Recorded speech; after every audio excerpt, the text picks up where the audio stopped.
vivo in the body and what type of gene express, what kind of gene express, it all are what? These all are basically RDT. What is that? RDT. Okay, all these steps are concerned. We go step by step for each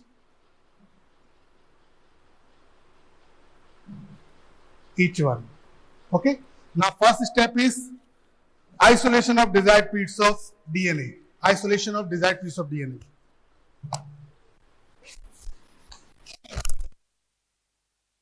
This is a DNA molecule in which we required a particular DNA fragments. These DNA fragments we required. Okay. How can we do it? Isolation of desired product, we take a cell, then these cells with enzyme activity and this is the procedure. Okay. Use of some detergent. Then in next step we go for this cell into phenol treatment by phenol and by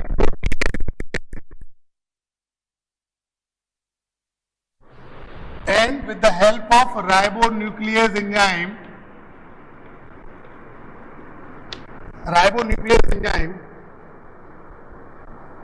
again this cell go for next step called ultracentrifugation.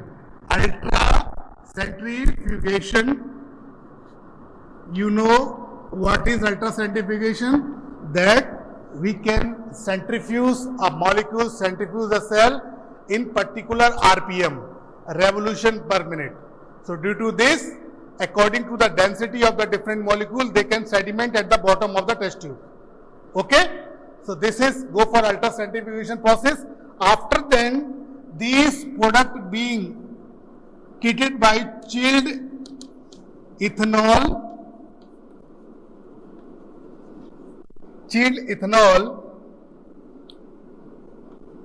then we get this DNA endonuclease enzyme. By different restriction endonuclease enzyme, we get particular fragments of DNA.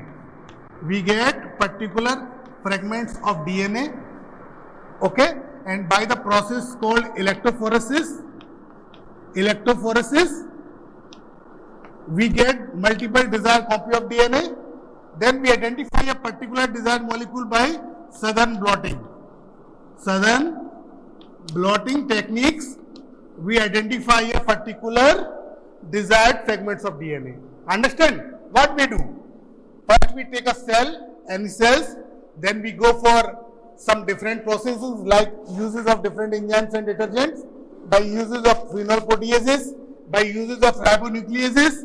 Lastly, what we get? We get small fragments of this DNA molecule.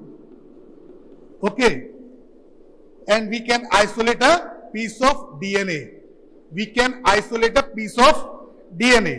Understand? We can isolate a piece of DNA. So this is the first step. How can we isolate the DNA molecules? We isolated the DNA molecule from the cell by this step. Step is what? You understand and you remind all this concept. अगर आप ढंग से पढ़ेंगे तो याद हो जाएगा, कोई बड़ी चीज नहीं है. In the first step, what we are do? We take a cell, then we go for some treatment with enzymes and detergent. Lastly, with the use of ethanol, we get the separate fragments of DNA. Okay, and by the process of electrophoresis you already know that is movement of the proteins molecule by passing the current. We get cathode and anode process. This application you understand in the next classes, further classes, electrophoresis, and we get the fragments of DNA. Okay? So this being the first step. After then the second step. Second step is what? Second step is what? Yes, isolation of vectors.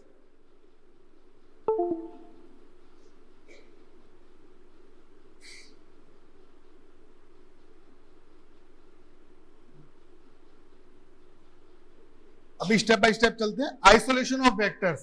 Isolation of vector means something we required for transportation. In the next step, that is called a prokaryotic vector is required, which we call plasmid. Plasmid. Okay? These plasmid are what?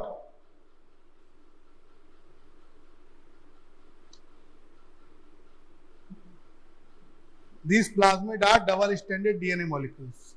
Okay? We understand with all this process one by one here. Formation of chimera DNA. This is being the third step of our steps process, formation of chimera DNA molecules. With this process we understand chimera DNA is a recombinant DNA containing genes from two different species. Two different species. Okay. Two different species means what? One DNA fragments from the mammalian DNA and vector is from other things like bacteria and other things. Okay. Chimera was a methodology you already know. I will tell you a number of techniques used to construct a recombinant DNA. Then there is what? Now how this recombinant DNA molecule is formed. How this recombinant DNA molecule is formed. Construction of recombinant DNA. Fragments of DNA by restriction endonuclease enzyme. Restriction endonuclease enzyme, isolation of specific human DNA, insertion of isolated human DNA into vector to form chiral or hybrid DNA molecule, joining of two different cut DNA fragment by DNA ligase enzyme. Basically, understand students, whenever you attend the exam, how will you write it? First you go for definition, then you go for steps, then you go for tools. In the tool sections, these enzymes are considered. In the tool section, these enzymes are considered. The first one is restriction endonuclease. That means something enzyme which cut these fragments inside their sequences. It is called restriction endonuclease. Okay, and there is joining of two cut DNA fragment by DNA ligase enzyme. DNA ligase enzyme we call molecular glue. These join the two fragments by the use of ATP. How it is joined? By making phosphodiesters bonds. By making phosphodiesters bonds. Let's we go for understand all these steps. Restriction endonuclease is one. These are found in prokaryotes. Restriction enzyme cut DNA of any source in a sequence in a specific manner. Okay. Now we see from this. The restriction enzymes is named according to the bacteria which is isolated. That is first enzyme, EcoRI. Okay, this is first enzyme, EcoRI.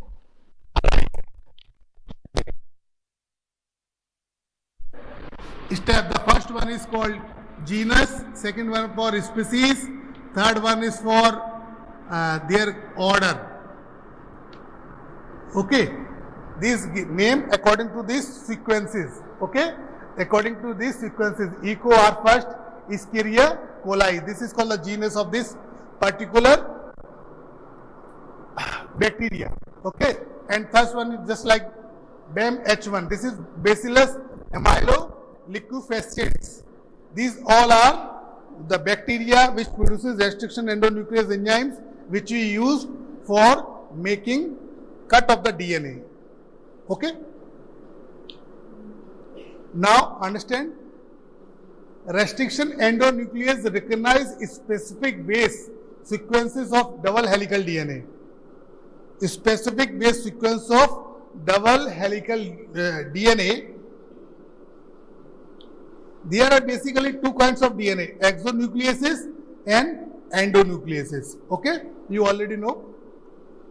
It recognizes particular sequence of DNA which is usually contain 4 to 6 base pairs in length and cleave both strands within these sequences.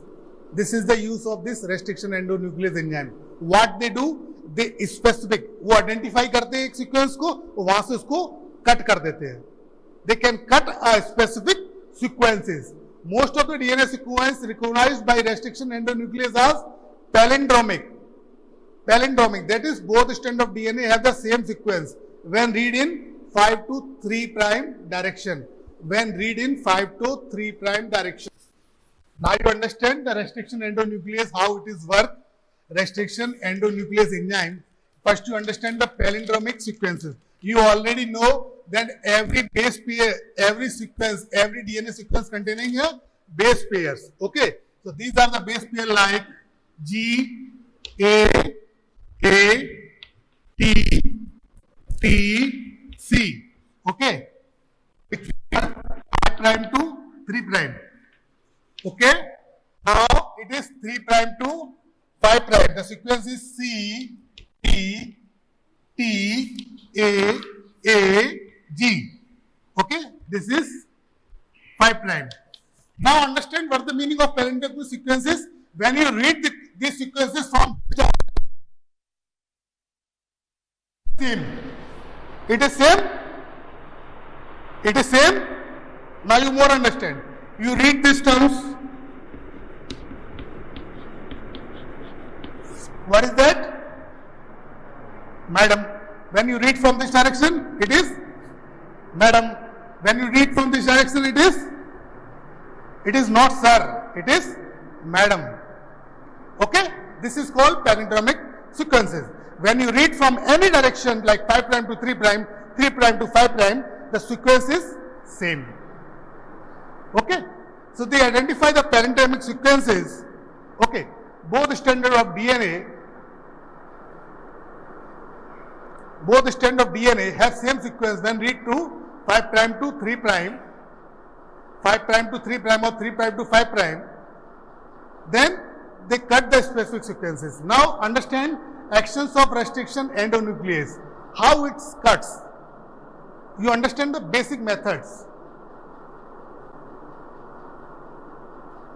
First, if we go for a language, we have two types of cuts. The first one is blunt end, second one is sticky end and cohesive end. You easily understand what is the meaning of that.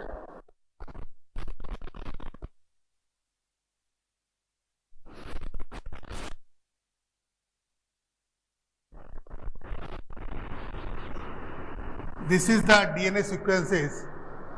Okay, if the restriction endonuclease enzyme, cut this type of DNA in this way,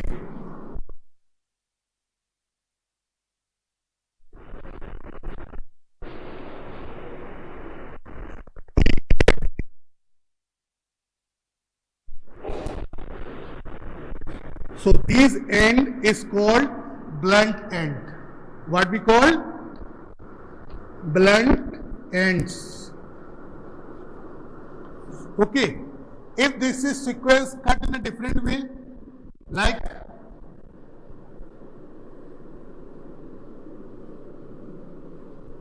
so we get two types.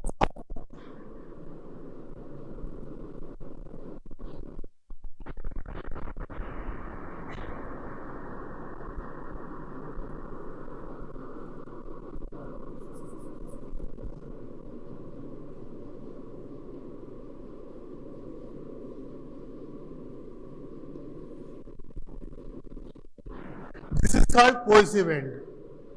This is called cohesive end because if we directly attach with that. Okay, so this is called sticky end or cohesive end. Okay, now you understand with that.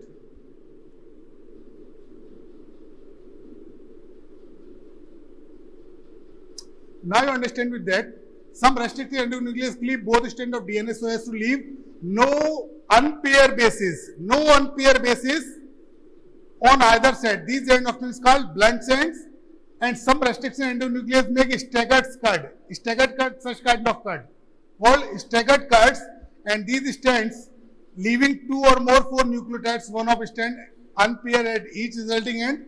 These are referred as cohesive end or sticky ends. Okay. Now,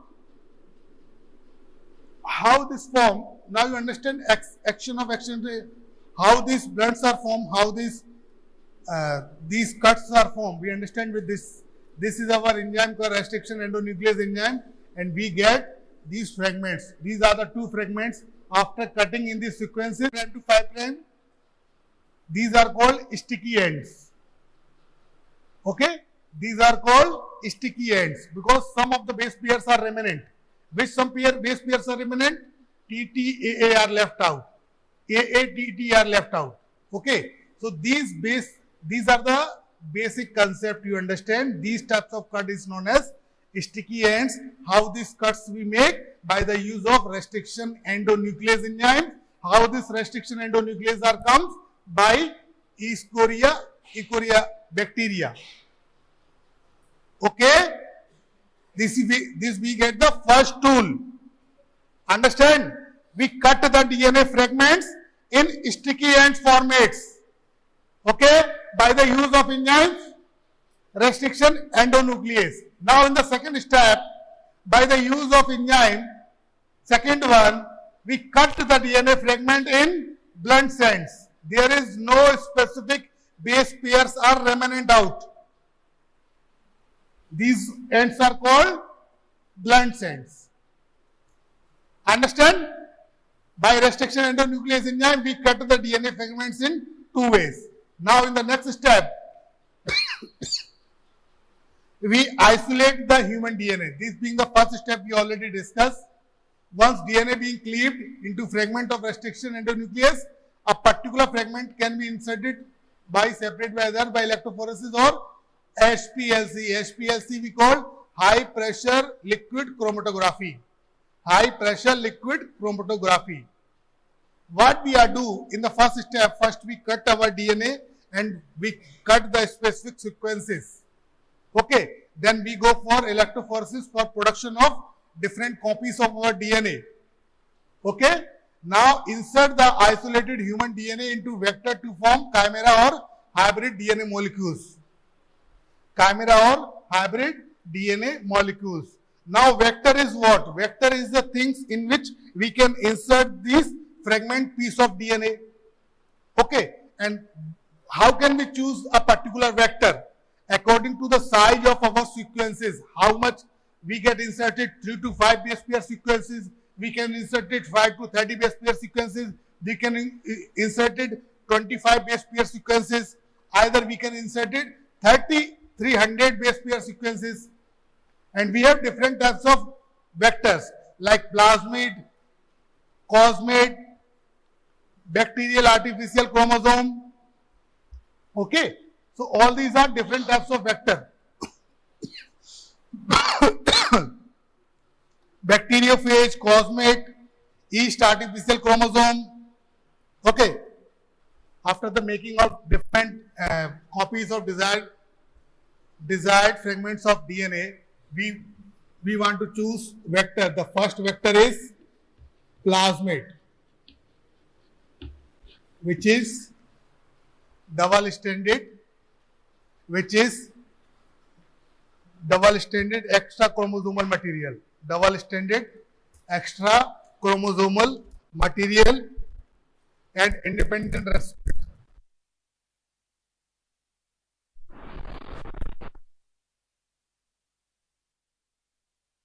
Fourth one is YAC, that is yeast artificial chromosome.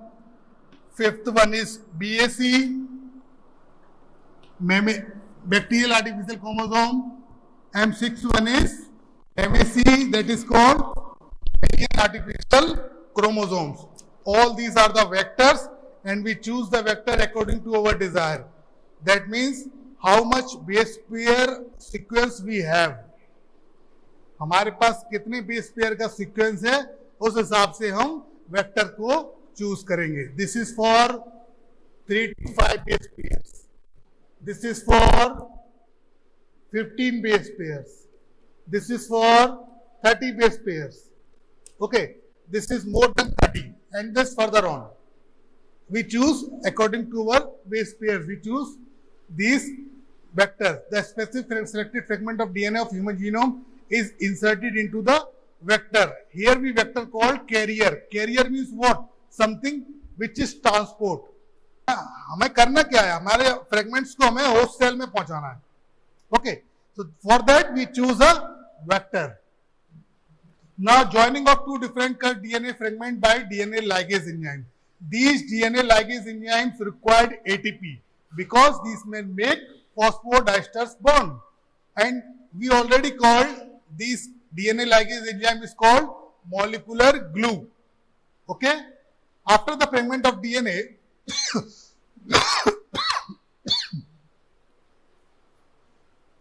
sorry. After the fragments of DNA, the ends are covalently joined by the action of DNA ligase. Restriction enzyme is conjunction of DNA ligase, therefore can produce vector containing recombinant, hybrid or chimeric DNA. So this is the meaning of recombination. Recombine, formation of chimeric, formation of hybrid, all terms. Okay? Now construction of recombinant DNA molecules. How it is constructed? We take DNA, A vector DNA and our DNA B. It is human DNA. We cut these vector in different palindromic sequences. What is the function basis of restriction endonuclease enzyme? It can specify palindromic sequences. Okay.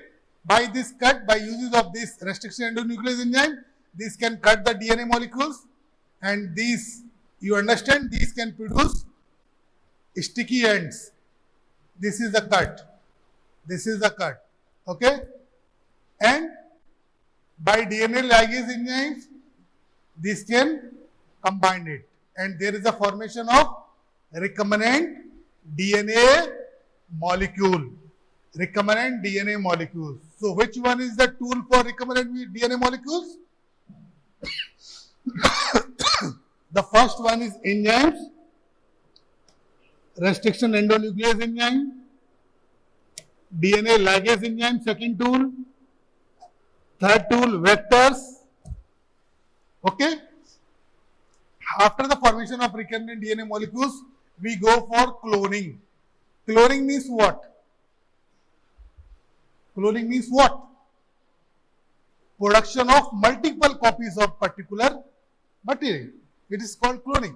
Cloning is a technique to amplifying the quantity of DNA. Amplifying. Amplifying, you know, this is the second step of PCR, polymerase chain reaction. Okay? Cloning allows the production of large number of identical DNA molecules. Now, how this cloning is happen? Introduction of recombinant DNA into appropriate host cell. This being our fourth step.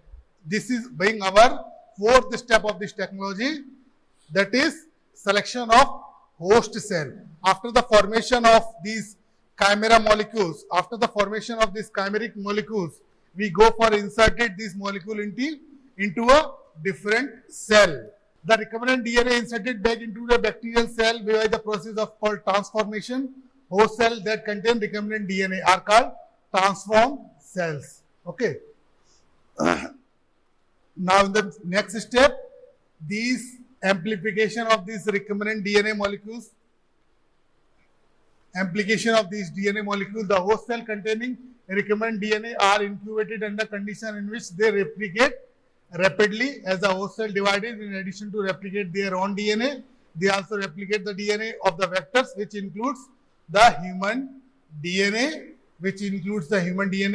and lastly, we get large quantity of human DNA can be isolated from the cells.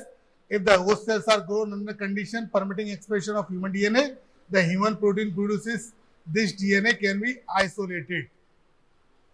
It's simply understand by the points. Now you understand basically what we do here. This is called a host cells which contain nuclear, this is called nuclear, which contains some of the DNA, and we insert by transformations our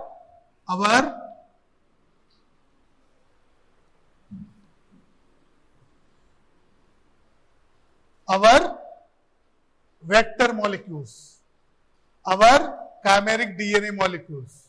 This is called chimeric DNA molecules. Okay? Now, this called cell, and after these cells in vitro, this can replicate. If it is replicate, our human DNA is also replicate. and we get multiple copies. We get multiple copies.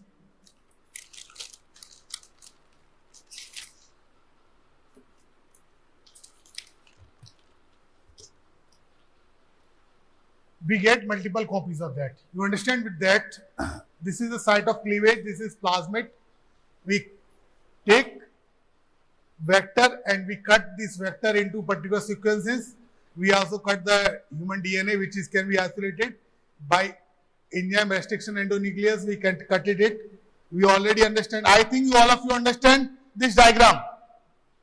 If somebody is asking what is the function of restriction endonuclease, what you tell? It cuts the DNA in different sequences, either in blunt ends, either sticky ends. But here we cut the DNA in sticky ends. Okay?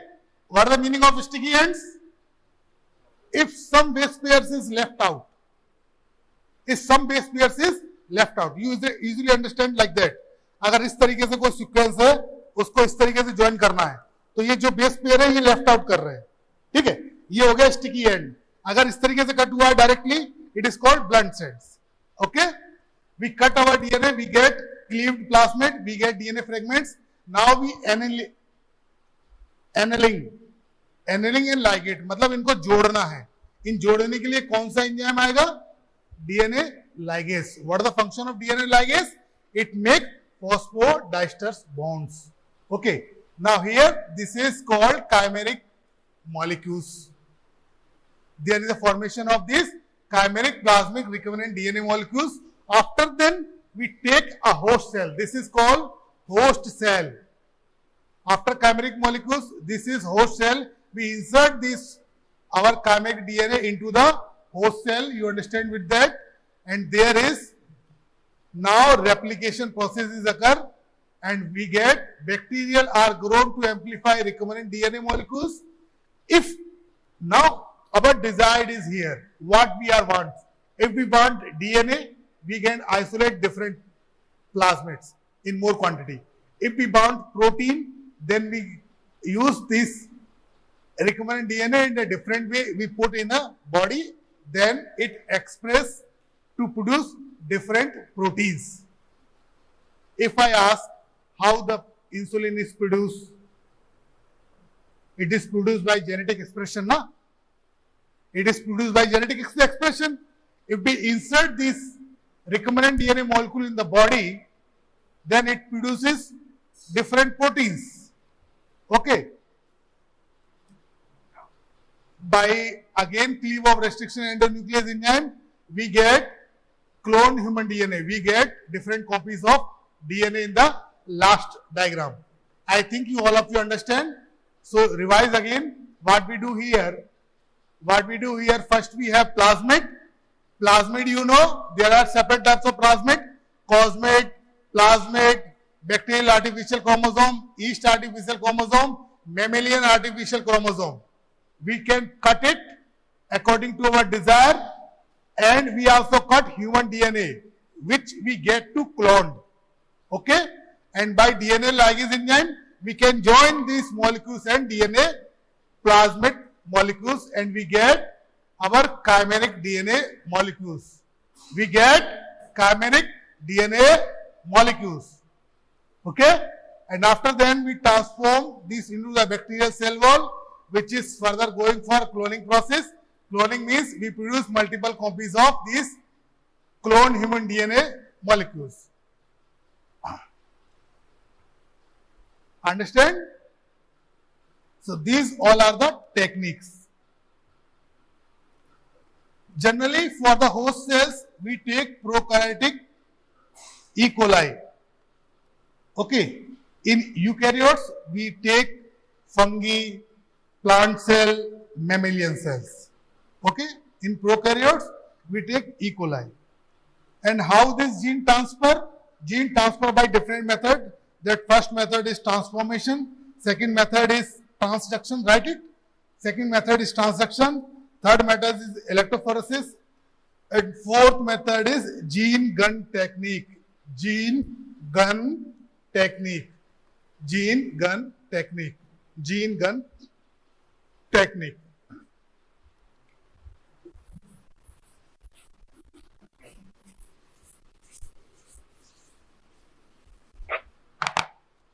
gene gun technique. Okay, students, I think you understand. Now, application of RDT, application of RDT.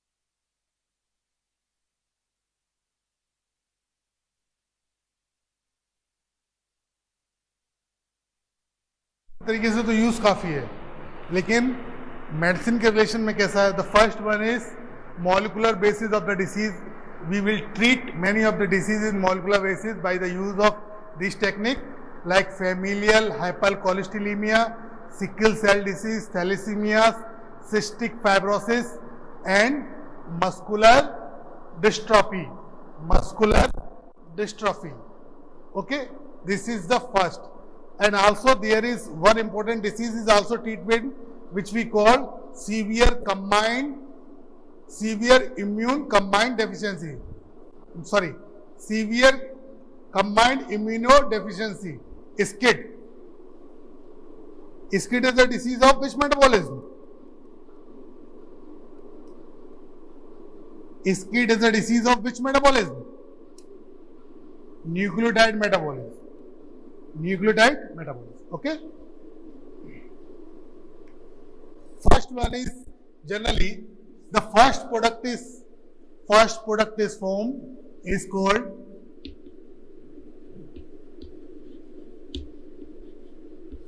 insulin. This is the first product formed by the RDT. Okay. First product formed by the RDT.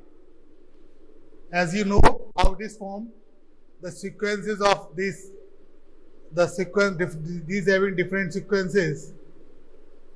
We have different gene for different sequences. If you see in the structure of insulin, we have two types of chain A and chain B. For chain A, different gene. For chain B, different gene. We cut the gene 1 and gene 2, and after then you easily understand this is called chain A and chain B.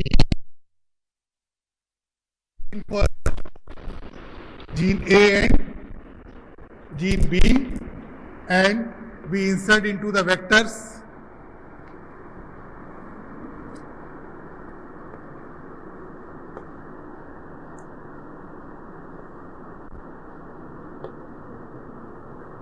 this is gene A and gene B, and we insert into the cell, and after then we produce multiple copies, and this is helpful for the production of insulin. Okay, production of protein for therapy, research and diagnosis. This is the main purpose. And lastly, we understand with this main slide. Okay, with this main slide, this is the major application of this RDT. First one is anticoagulant for the production of tissue plasmogens activator for the production of TPA. Okay, or second one is lepredosin.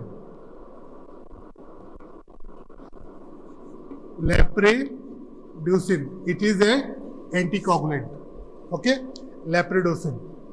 Now for the production of human growth hormone to treat children with growth deficiency, DOF is a disease, growth factor, erythropoietin, blood factor, insulin, interferons to treat cancer, interleukins for HIV infection, cancer and immunodeficiencies for productions of different types of immunity.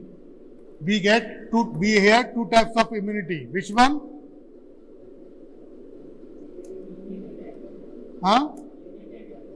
Innate and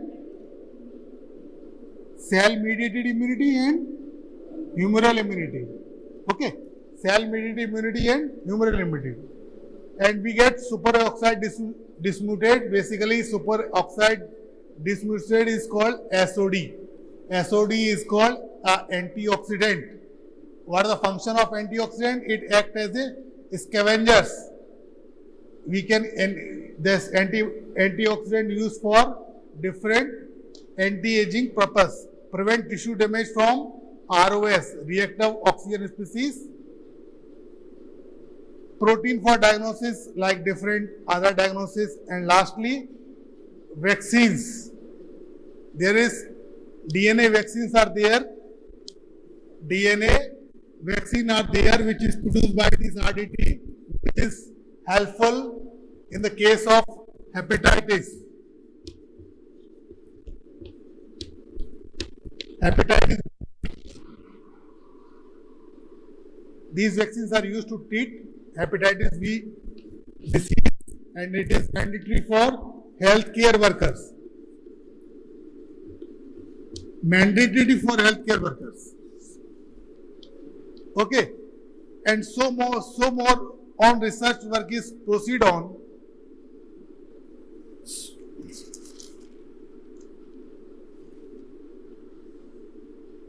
So more research work is proceed on for PCR and other more innovative way.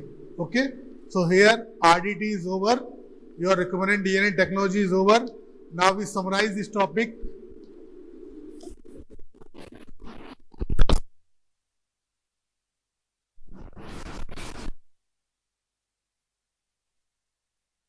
One by one, you understand with that.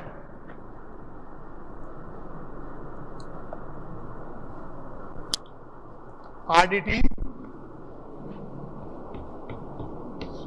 The first one is definition. What is the definition of RDT? Definition of RDT, what?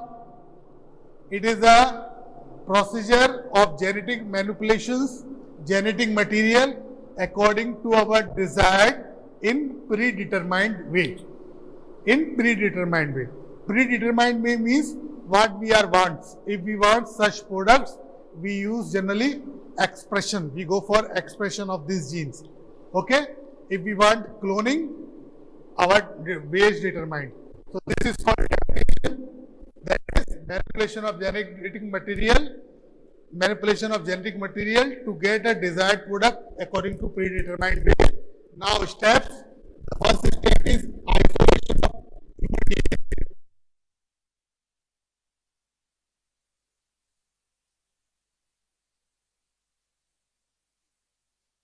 DNA. It is a method. Okay. Now second one is, what is the second step? Second step is what? Selections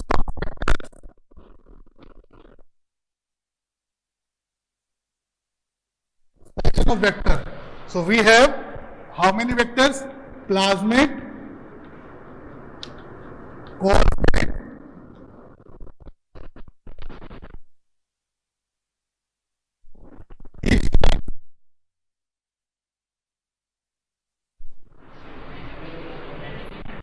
yes.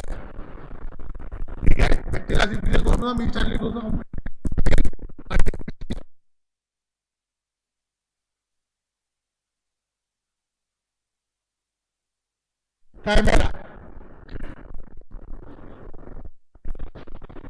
Formation of chimera or recombinant DNA molecules. Then we insert in different cells, bacteriophages in bacteria.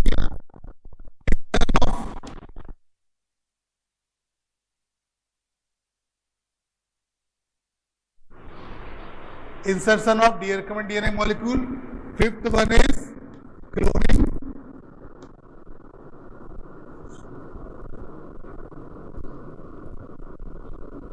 And sixth one is lastly gene expression, MBBS gene expression products. We also call post translation modification, PTM.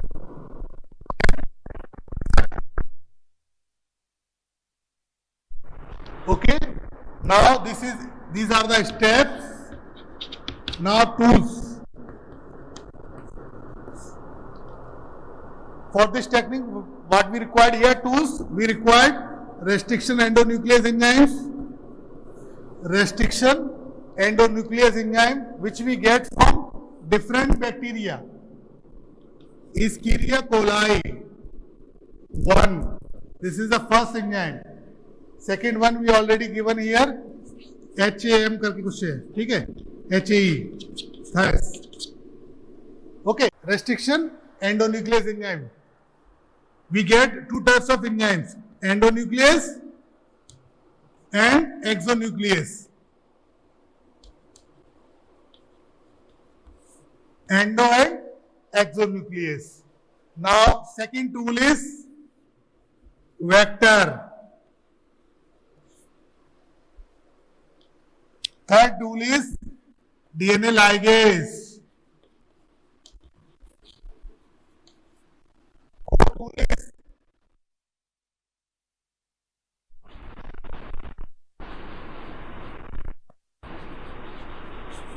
which one is polymerase enzyme? Tech enzyme, Thermus aquaticus enzyme, which is a bacteria, obtained from bacteria. It is thermolabile enzyme. Okay, these are the tools. So these are the tools and application. Clinical application is, you already know, these all are the clinical application. If you want to summarize all this application, you just write for vaccine production. For vaccine production. Third one, for research and innovation. For research and innovation. I will summarize all this application, but when we write the question, you write in this way. You write all these ways. Okay? When you write all these things with proper diagram, you will get good mark in your university exam. Understand? How will you attempt this question? If the question is asked in the university, you will make step-by-step process. You will make a proper diagram with proper labeling. Okay? And lastly, you mention the application and you will get 9 out of 10, 8 out of 10 marks. Okay? I think you understand all this topic. We start next topic in the next class. Sure, that was very easy and it is already discussed in many ways. Complete করেছিস নিজেরা বাড়িতে গিয়ে?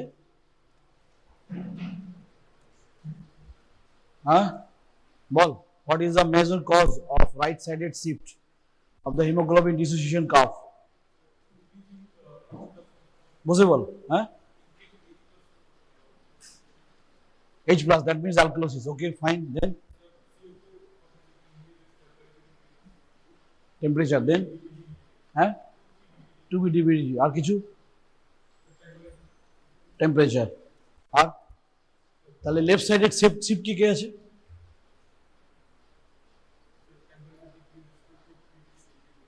আর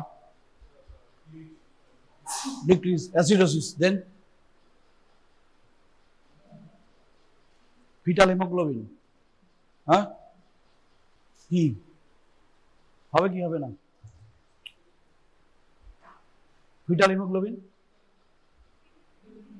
হবে কি হবে না? হবে।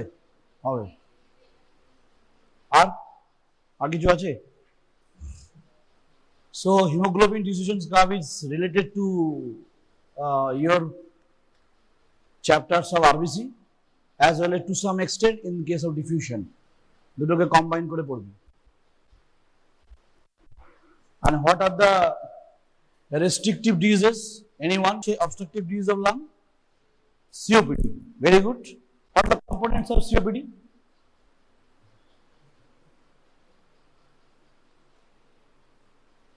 Name one restrictive disease of lung.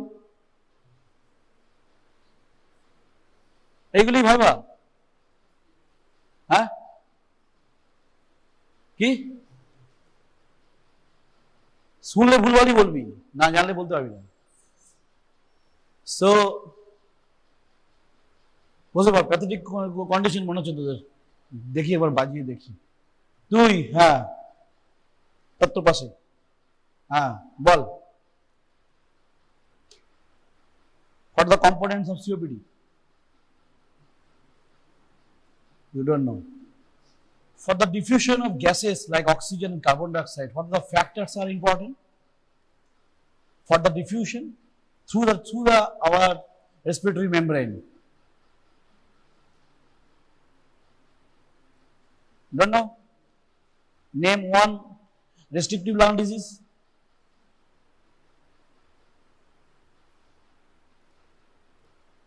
কি চোখ, জহুরি চোখ পুরো তুলছি আর একটাকে পাচ্ছে না, বুঝতে পার?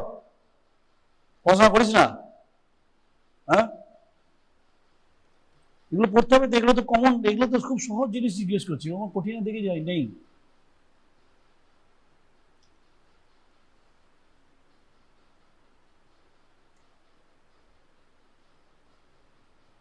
বলো, what are the components of COPD?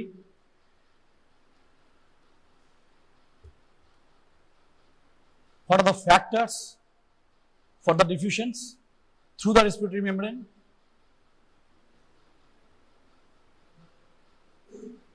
Thickness of the mucous membrane, very good. Then, কি বলছে? শুনতে পাচ্ছি না। Effusion, কি কোএফিশিয়েন্ট? আচ্ছা, ডিফিউশন কোএফিশিয়েন্ট। খারাপ বলেনি কথাটা। তুই জানিস what is diffusion coefficient?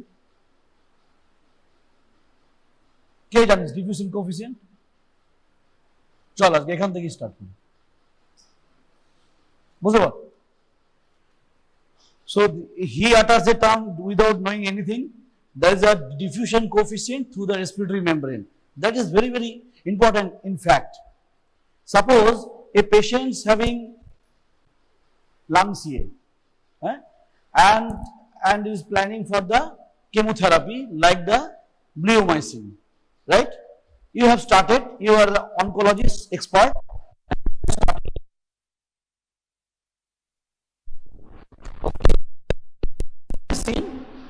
One of the important lung changes is important in early stages of the therapy.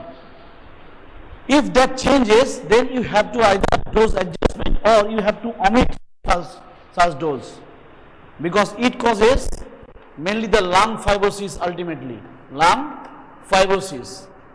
So is it obstructive disease or the restrictive disease? Restrictive disease. So that is the important point. If you use a bleomycin, then one of the important tests is there to detect early changes in the lung, so that oncologist can change his advice or can change reduce the dose or change the medicine totally. What does it mean?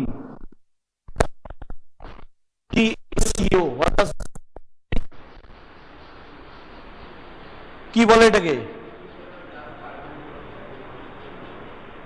তোদের বইয়ে বলে এটা লেখা আছে যে diffusion capacity of lung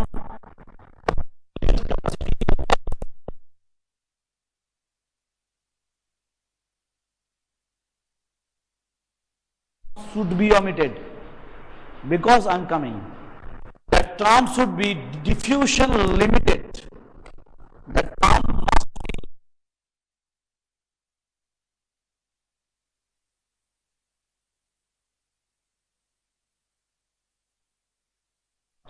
this carbon monoxide is a gas, that is important, and the diffusion limited part is important. I am coming, and this is the test which is done computerized. A patient having lung CA or any other CAs, like the he or she is taking the methotrexate. Have you heard the term? Methotrexate. Just take to Jeninath. It is also used in cancer. Nitrofurantoin. Nitrofurantoin. This is also used in case of severe UTI, resistant UTI. এই ড্রাগগুলো আমি মোটামুটি use করতে হয় আমাকে, this nitrofurantoin, but very alertly cautiously, কিছু বাচ্চাদেরকে তেল ক্ষতিকারক নয়। Amiodarone is a cardiological drug. Amiodarone,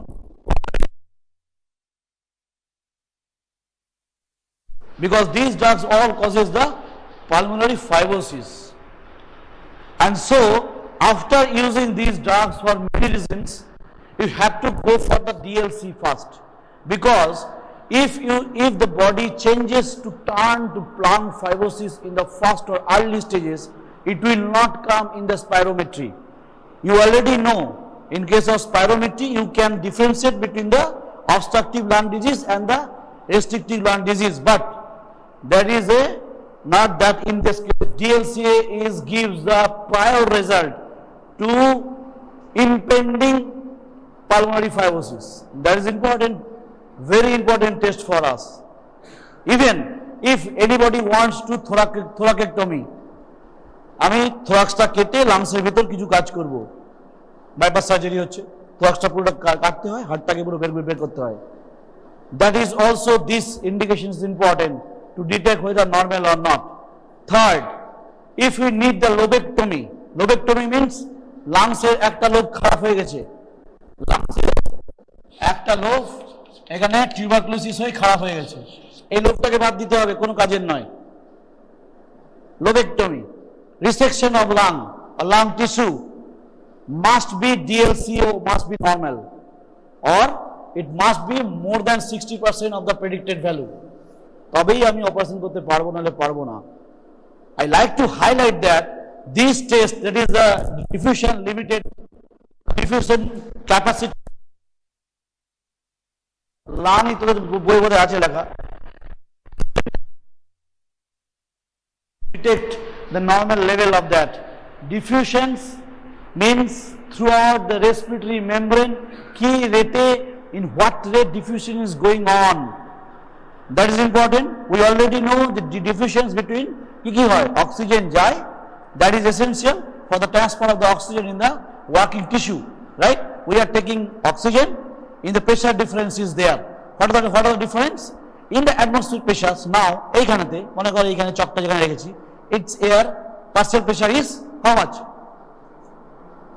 Oxygen partial pressure of oxygen is 159, right?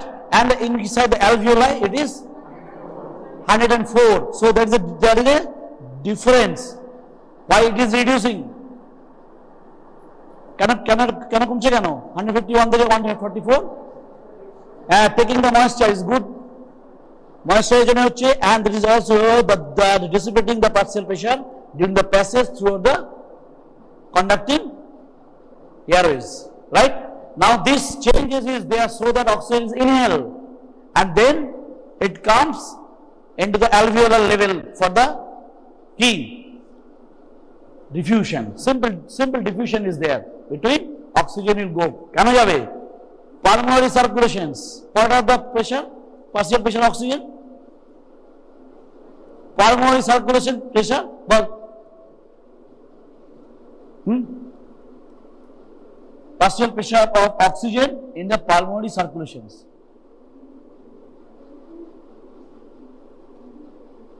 Value. Alveol in the atmosphere 159. In the alveoli 104. Then what is the partial pressure of oxygen in pulmonary capillaries?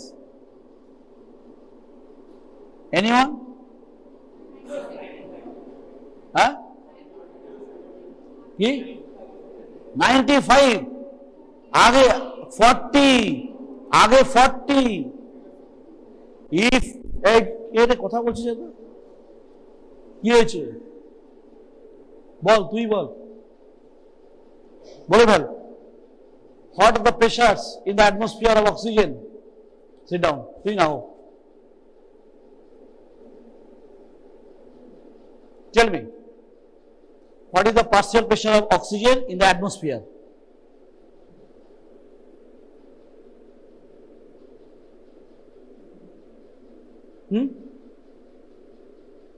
কি বলছিস? বুঝতে পারছি না. সামনে চলে lock বর গুটিয়ে চলে কাম হিয়ার. এখনই বলছি, এখনই কেউ শুনছে না, তাহলে তোদেরকে পড়িয়ে কি হবে? এত ইন্টারেস্টিং জিনিস তোদের আছেও এটা ইনফ্যাক্ট.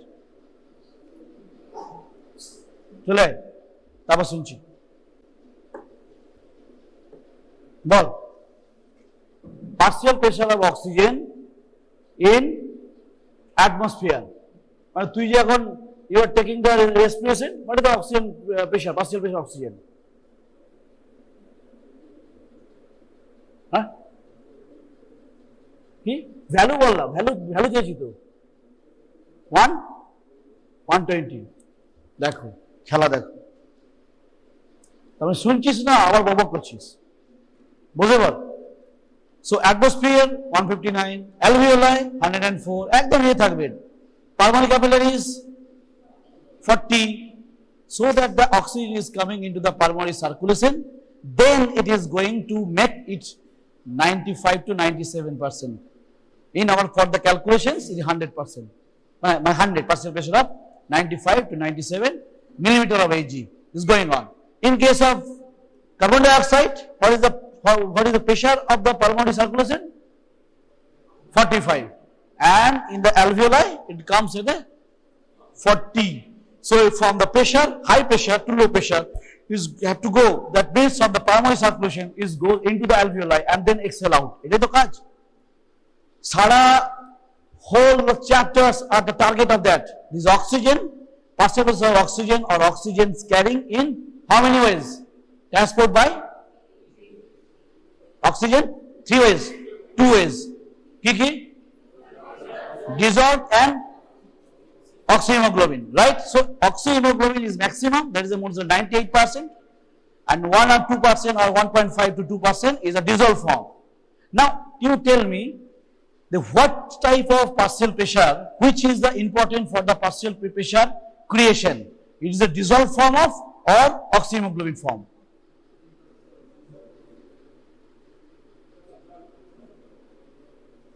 কি dissolved form? আর কেউ?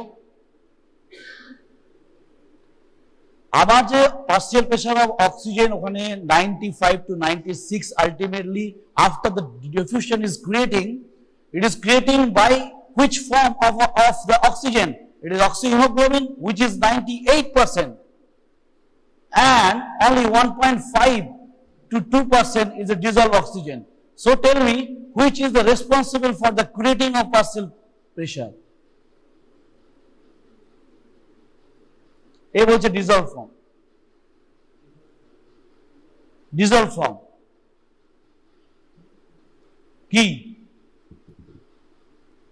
দুজন বলেছে একদম dissolved form বলেছে, ঠিক আছে ওরা, and that is the right answer. Only the dissolved form. So if this is your and this is your suppose capillaries, only those gases will give partial pressure which will be present in the plasma, is not inside the hemoglobin. Hemoglobin এর মধ্যে কোনো gas থাকলে সে partial pressure generate করতে পারে না, and one of the important criteria for this use test, that is a carbon monoxide. I am coming যে why এতগুলো gas থাকা সত্ত্বেও অক্সিজেন আছে, কার্বন ডাইঅক্সাইড, এত toxic gas we have to use to measure the diffusion rate.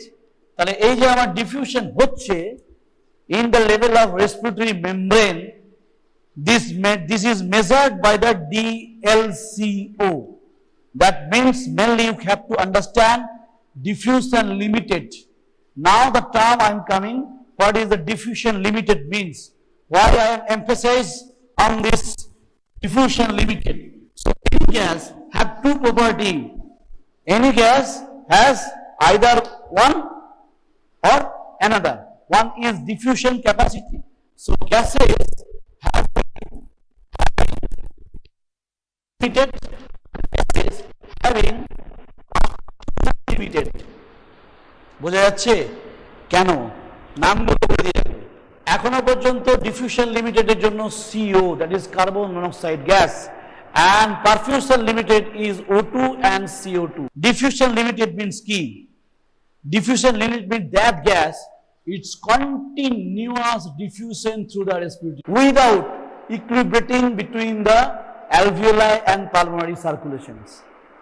আমি যখন এদিকে oxygen আছে এখানে আমার 100 আর এখানে আছে 40, then we are making like a equilibrium between these 97 or almost. You are equilibrating. Is it useful for this test, for the diffusion rate calculation? No, because the diffusion will be restricted not all the time. It can be equilibrating. Carbon dioxide equilibrations মধ্যে চলে আসছে, equilibrium. But carbon dioxide has 10 times affinity for the hemoglobin. Important questions for your MCQ as well as for your Viva. So carbon monoxide is used as this is 210 times affinity for hemoglobin. Whenever carbon dioxide is come, it directly and immediately it contact with the hemoglobin, displacing the oxygen. Right? So what is going on? So all the carbon monoxide goes inside the RBC and the hemoglobin. There is no dissolved form of carbon monoxide. You already told that any partial pressure generation or creation is done by the dissolved form.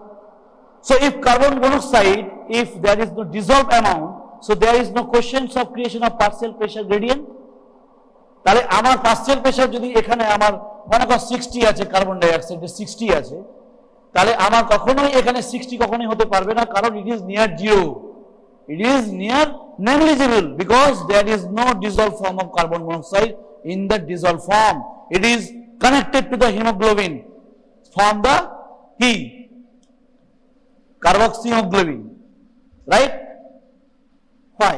Because this is called the diffusion limited gas. So that carbon monoxide diffusion will continue. Continuous diffusion will be there, so that we can measure the diffusion rate of our own carbon dioxide and oxygen. যে এমন একটি gas আমাকে use করতে হবে, we have to choose one any gas that is diffusion limited.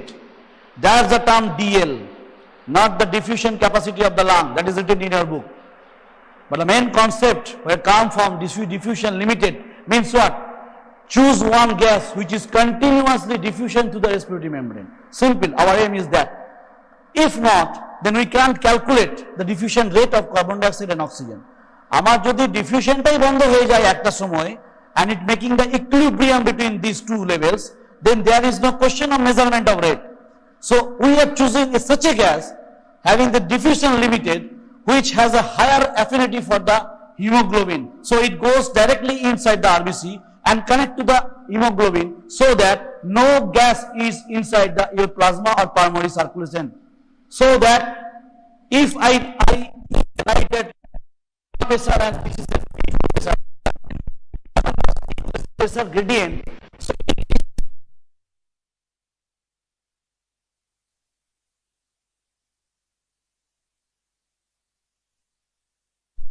so that diffusion will continue. That is the main purpose of our test.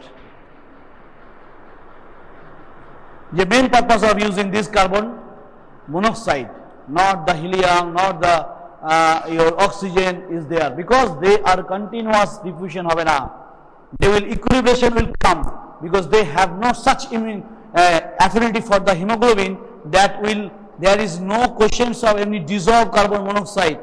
If dissolved form is not there, so there is no creation of partial pressure of carbon dioxide. If partial pressure of carbon dioxide is absent, then there is no questions of anything, any diffusion stop or equilibrium. Then ekhane P2 almost zero due to the carbon monoxide. Only the P1 is there. So in these cases, pressure gradient, always you know that for the diffusion, 3 to 4 factors are important. What are those? Number one is the pressure gradient, you know. It is the thickness, is the surface area and solubility, as well as you can now to some extent there is a molecular weight, right? So it is clear why we are taking the carbon monoxide for this DLCO testing. And DL testing, why it is important? Because the early measurement of your restrictive pulmonary disease after the use of your bleomycin, because they will fall. If it is pulmonary fibrosis, they will fall. Now you have to come to the questions that which disease will fall of the DLCO and what are the normal and which conditions causing the increase. That is your Viva questions as well as your theory questions also. So now you come to the point that and also gas having the perfusion limited. কেন এখানে perfusion limited হলো? because it depends on blood flow. জানা আছে যে এই আমরা capillary রাখছি এখানে কত সেকেন্ডে এই এটা তো basically alveolar and pulmonary circulation ইন্টারফেসের কাজটা হয়। আশা করি এটা এইটুকু এখন জানা আছে যে diffusion is going on, it is between the respiratory membrane total, that is the air, and is the circulations versus interface. Now do you know which second it will stay? একটা কলম কত সেকেন্ড ধরে আসছে এইটুকু মনে রাখবি 0.75 second মনে এলো তাই দিলাম বলে 0.75 second. Now one questions may ask in your good examiner that which second, how many time takes the oxygen to come or to form the PO2 95 to 97 after the diffusion? কত second নাই জানিস? 0.3 second. এখান থেকে যখন আমি oxygen আসছে it will take তাহলে 0.75 second এটা থাকছে এর 0.3 তাহলে বুঝতে পারছিস is good কেন why it does reserve? Because whenever you are doing the exercise, then the time period of requirement of oxygen will be high, so that the reserve time second is important. So 0.39 exercise এর সময় বাড়বে কত হবে 0.6 হবে double হবে তাতেও আমাদের হয়ে যাচ্ছে তাতেও we can do the proper diffusion of oxygen that is important for your exercising tissue বোঝা যাচ্ছে? So that is called transit time.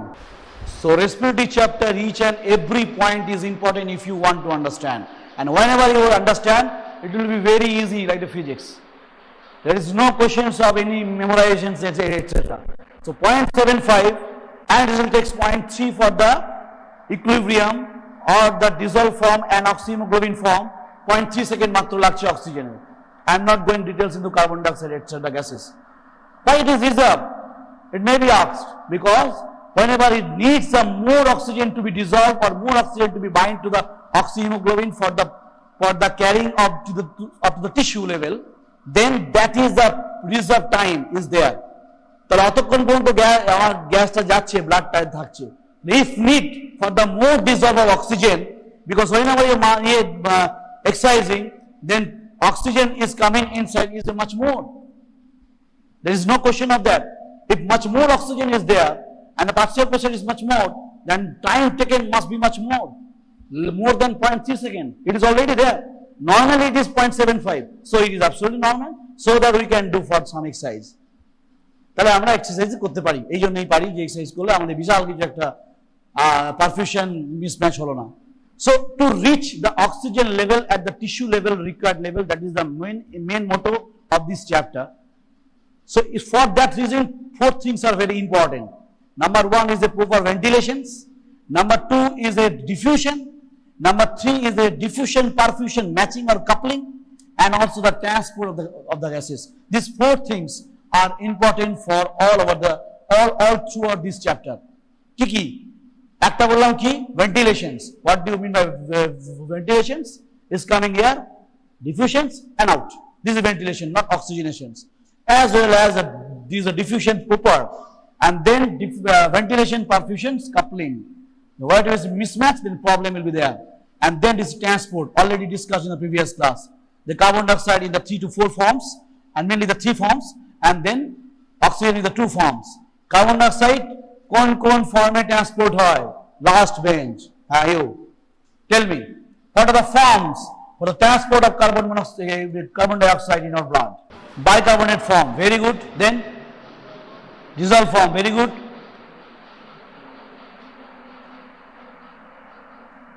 And another is a hemoglobin bounding form, right? For the carbonate form, one is a slow process, one is the fast process. Already it is discussed, তাই তো? কোনটা slow process?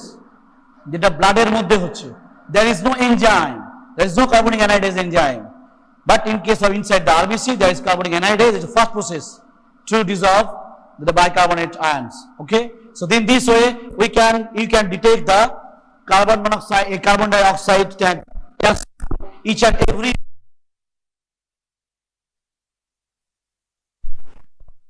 can assess and how is the formula of this formula মনে রাখলে সব হয়ে যাবে suppose diffusion rate, it is rate of diffusion V of CO equal to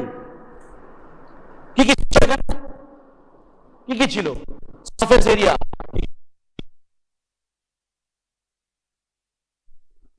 ছিল তো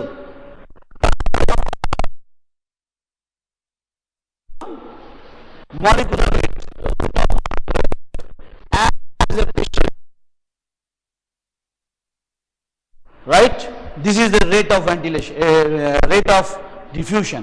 This is called rate of diffusion of gas, maybe oxygen, then maybe carbon dioxide, etc. I am giving a CO because we are collecting or detecting the value of the rate by the one method is using, that is a single breath method. Can I ask you? Can time আছে আছে so is using the rate of diffusion. তাহলে এখানে কি কি পাচ্ছিস দেখ আমি যদি এটাকে একটু ঘুরিয়ে দিই proportionate d করে then we are proportionally is a cross section area, solubility, pressure and these things, molecular weight. And you see that this part membrane, right? Karo confusion ache? Nei. And this property is for the gases. Kono confusion ache? Nei. So we are using the both property in case of diffusion because for the diffusion it needs all. It needs the respiratory membrane as well as it needs for the circulation of the gaseous quality and the is the character of the gas, how much it is soluble. We explained that is the nitrogen is most of this air is nitrogen by almost 78 to 80%, but still it is not guaranteed because its solubility, no solubility is there. It's not soluble at all. This is not soluble at all. But remember, if time permits, I will discuss. Whenever we go to the deep sea, then the nitrogen narcosis happens. That means nitrogen has affinity for the fatty tissue, adipose tissue, as well neural cells or neural. It will be discussed later, but remember this, that whenever we go to the deep sea te chole gelam, then that's a nitrogen narcosis happens. I will come. So this one I have to detect what is the value of this. So now this is our key property of respiratory membrane. This is the property of our gas. আমি এই ওভারঅলটাকে কেটে দিয়ে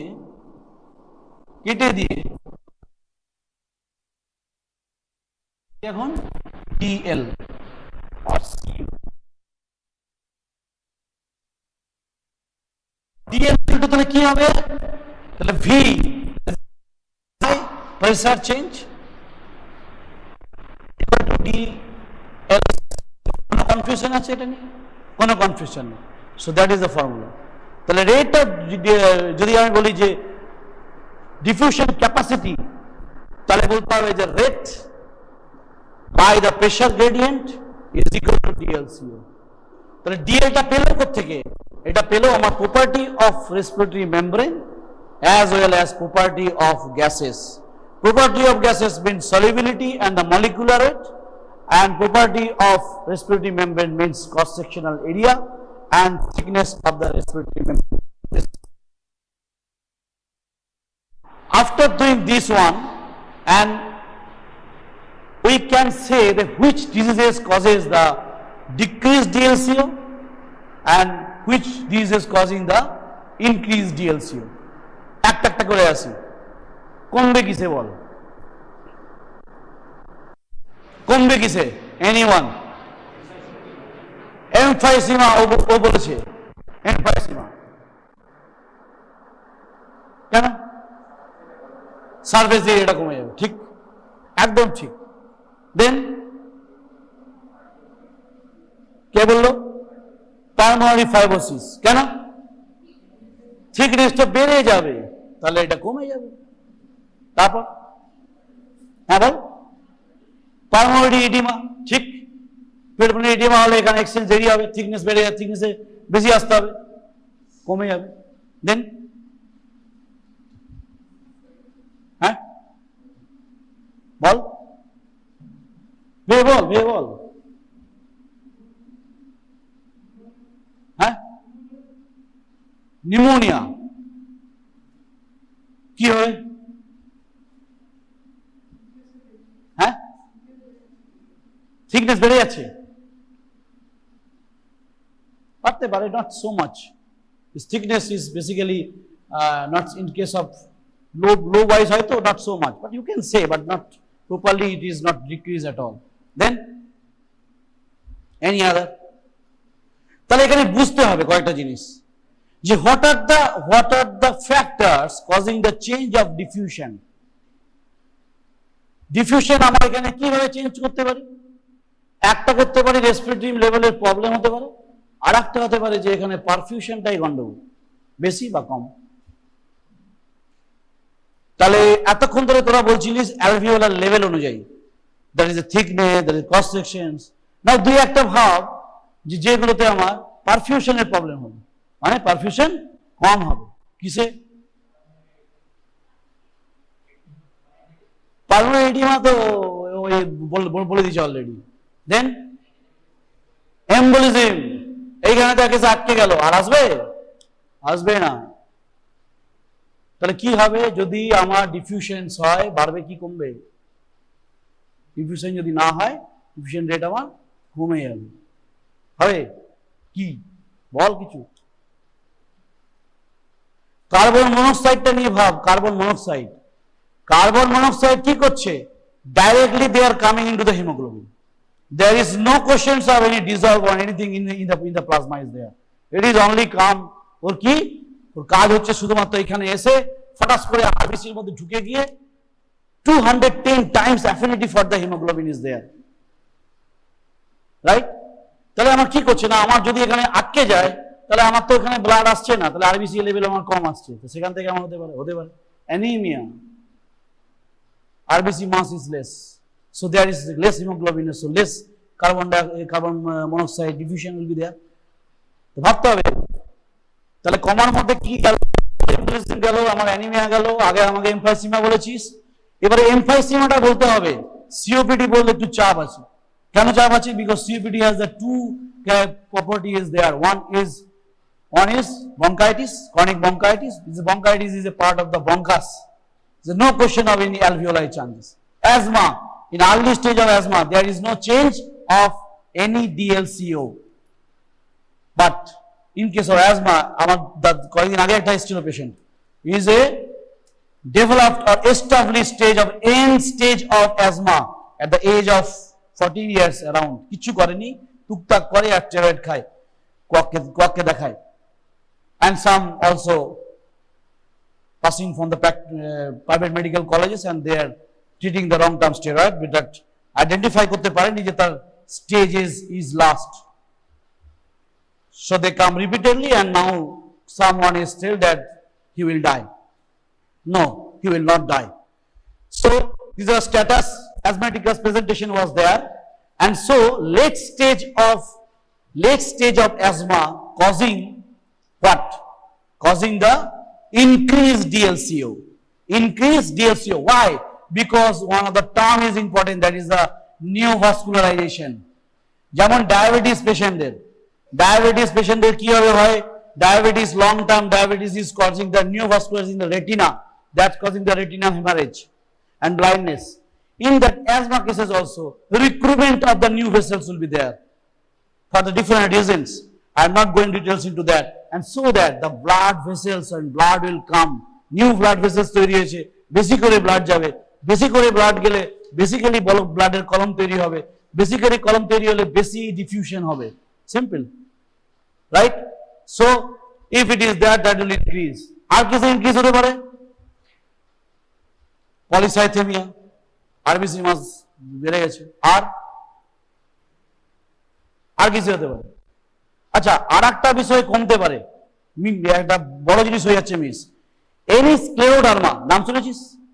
mixed connective tissue disorder, mixed connective tissue disorder or SLE, যদি ভেসো constriction করে দেয় তাহলে আমার এখানে আর বেশি ব্লাড আসবে? আসবে না, একটু কম, তাহলে ডিফিউশন কম হবে না বেশি হবে? কম হবে, তাহলে DLCO also less. And remember, this test is the early detection of these diseases, so that it is so much important, and I am giving lecture for these reasons. যে কার্বন মনোক্সাইড ডিএলসিও জেনে কি হবে, জেনে এগুলোই হবে যে if early stage of pulmonary fibrosis after the use of some drug chemotherapy which are causing the pulmonary fibrosis ultimately end, but before that to the end stage of pulmonary fibrosis you have to detect the pulmonary fibrosis is impending fibrosis by the DLCO. DLCO gives early result, far early result than the spirometry. Remember that spirometry only gives the result of the established case of pulmonary fibrosis, not the impending pulmonary fibrosis. So spirometry করার আগেও, lungs volume কমার আগেও, whether it decrease or increase the lung volume, DLCO gives a positive and repeated result. Normal result is basically more than 60%. Is a predicted value is there. This is a computerized system is there. কিভাবে করা হয়? Single breadth test করা হয়, বললাম তো একটু আগে। কিভাবে করা হয়? Because you have to machine আছে একটা, forceful inspiration and hold for 10 second and then forceful expiration. বোঝা গেল? আমি যদি একটা দাম is the total lung capacity, এর নিয়ে কোনো সন্দেহ নেই। দেন আমরা কি বললাম, যেটা আমরা নিচ্ছি that is called tidal volume. This is the tidal volume. এর উপরে একটা আছে inspiratory reserve volume or capacity, right? এর নিচে একটা আছে এক্সপিরেটরি রিজার্ভ ভলিউম, আর তার নিচে আছে রিজার্ভ আমাদের রেসিডুয়াল ভলিউম। মধ্যে কোনো কনফিউশন নেই। তাই এই চারটা জানলে আরামসে যে কোনো ফর্মুলা ইউজ করতে পারবে, কোনো অসুবিধা নেই। So we are taking 1 2 3 4 5 6 7 8 9 10 second ধরে নিয়ে ছেড়ে দিলাম। কি আমি দেখলাম কতটা কার্বন মনোক্সাইড গেল আর কতটা কার্বন ডাইঅক্সাইড এলো।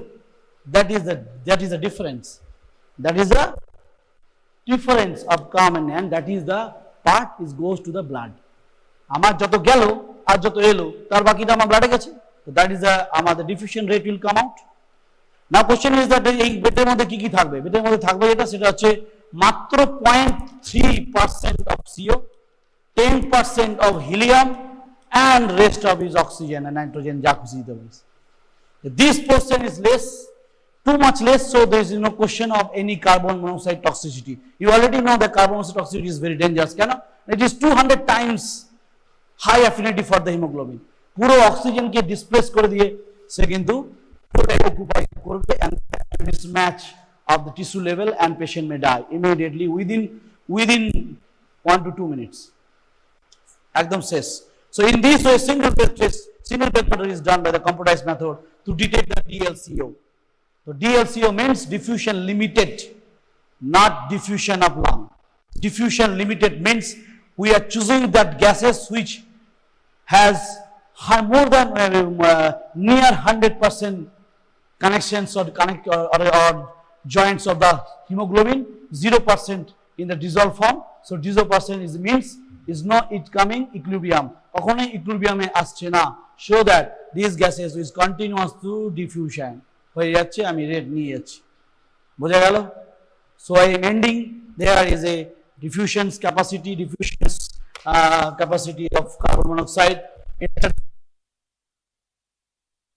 and depends upon this and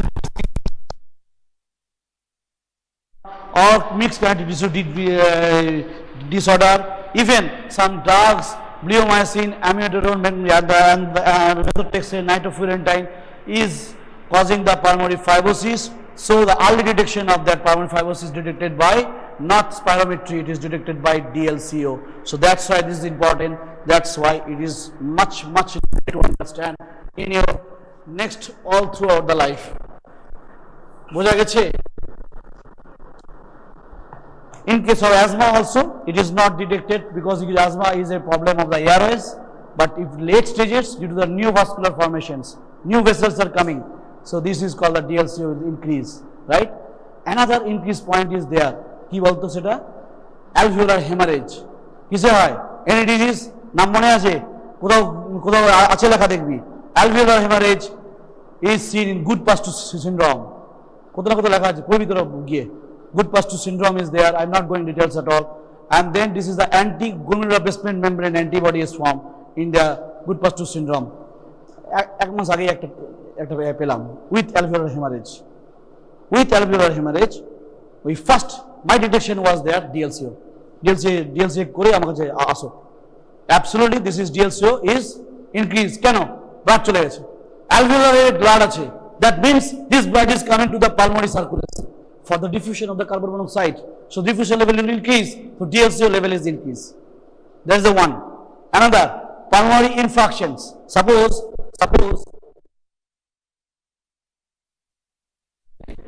this one is infarcted. কোনো কাজ করছে না। যেখানে এর যে ব্লাড আসছিল সেই ব্লাডটা ডাইভার্ট হয়ে লাগছে না ফর দ্য ডিফিউশন অন্য জায়গায় যাবে। That is our nature is that. So that this blood will increase and so DLCO will increase in case of pulmonary infarction or pulmonary ischemia. Finish. ছাড়ি নইলে আর এখানে শেষ করা যাবে না।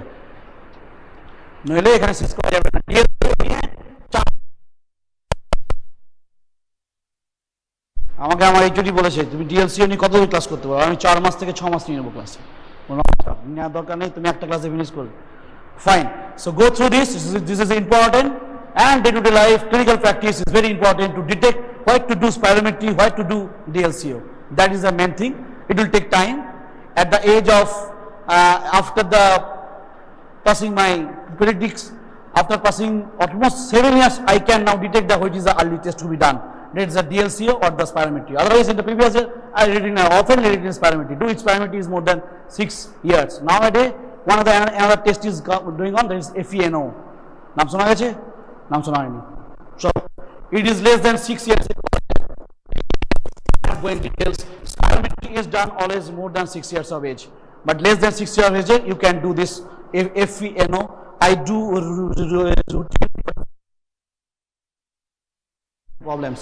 Anyway, now come to that point that if we go to the high altitude, what is the changes? What are the acclimatizations? What is done by this low baric pressure? That is means hypobaric, hypometric,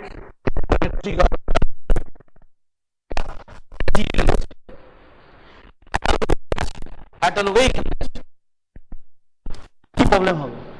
কার কি problems হবে? Atmospheric pressure is what? 760. Right? 760 millimeter. You are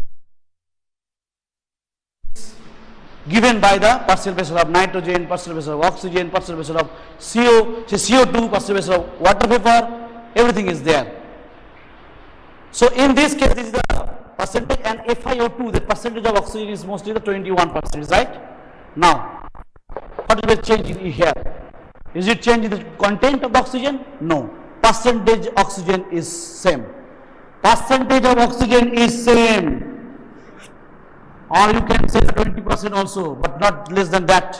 But barometric pressure will be less. That means what? That means this pressure is depends upon the partial pressure of oxygen, nitrogen, carbon dioxide and water vapor. So if the barometric total pressure is suppose এখানে হয়ে গেছে 600, is also gives the partial pressure of O2, then the partial pressure of O2 will increase or decrease. Concentration is same, so this must be decreased. So that will be decreased, and that is called the hypoxia, right? That is called the hypoxia. বোঝা যাচ্ছে? তাহলে এখানে fundamental concept কি? যে আমার content of oxygen is not altered, is the pressure which is changing. Pressure is decreasing, and so the partial pressure of O2 is decreasing. You can say in inversely also, partial pressure of O2 decrease means hypoxia. And if we are feel the hypoxia, then different changes will be there. We already know the neural regulations. কি বলা হয়েছিল? In the past. এই আমার যদি lung থাকে আর এখানে সমস্যা আছে, কোনো সমস্যা নেই। এইগুলোকে আমাকে কন্ট্রাকশন করতে হয়, রাইট? তার জন্য আমাকে সিএনএসে কিছু লেভেল ছিল। কি কি ছিল? পন্স, মিডবেন্ড পন্স, আমার দুটো সেন্টার ছিল,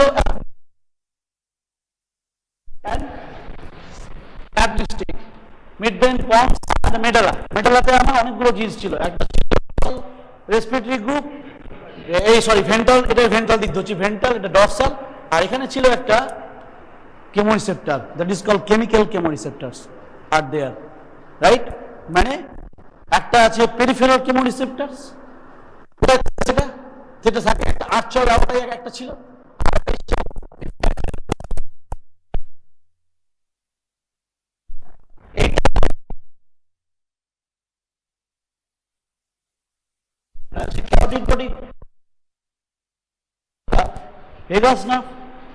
কোথায় যাচ্ছিল তারা? এইখানে এসে আসছিল। নাও if it is hypoxia, এই hypoxia হয়ে গেছে, what does it mean? PaCO2 level is less. Our sensitiveness of the peripheral chemoreceptor comes when the key partial pressure of O2 if it is less than 60 millimeter of Hg. 60 millimeter of Hg যদি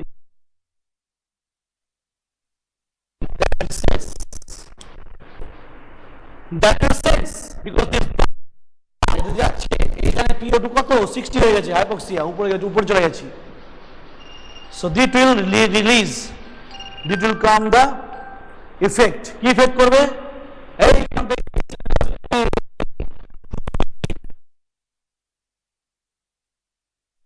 নিঃশ্বাস নেই, ventilate কর, বেশি করে oxygen নেই, oxygen level কমে গেছে, ঠিক আছে চল আমি নিচ্ছি। কিভাবে নেবে? কিছু নিউরনস আছে and they will come to nerves supply. These are the motor neurons. One is supplied by the intercostal muscles, these are intercostal nerve, and one nerve is supplied by the diaphragm which is called phrenic nerve, right? এর মধ্যে কোনো রকম কোনো confusion নেই। তাহলে কিভাবে হলো? This will come and stimulate and discharge, action potential increase. Action potential increase means this will increase and contraction, and then if it is contraction then down, then volume will increase, pressure will fall, oxygen will come. Simple. Oxygen will come, এখান থেকে oxygen আসবে বেশি করে, আমাকে পাঠিয়ে দিয়েছে, but at the same time carbon dioxide will release.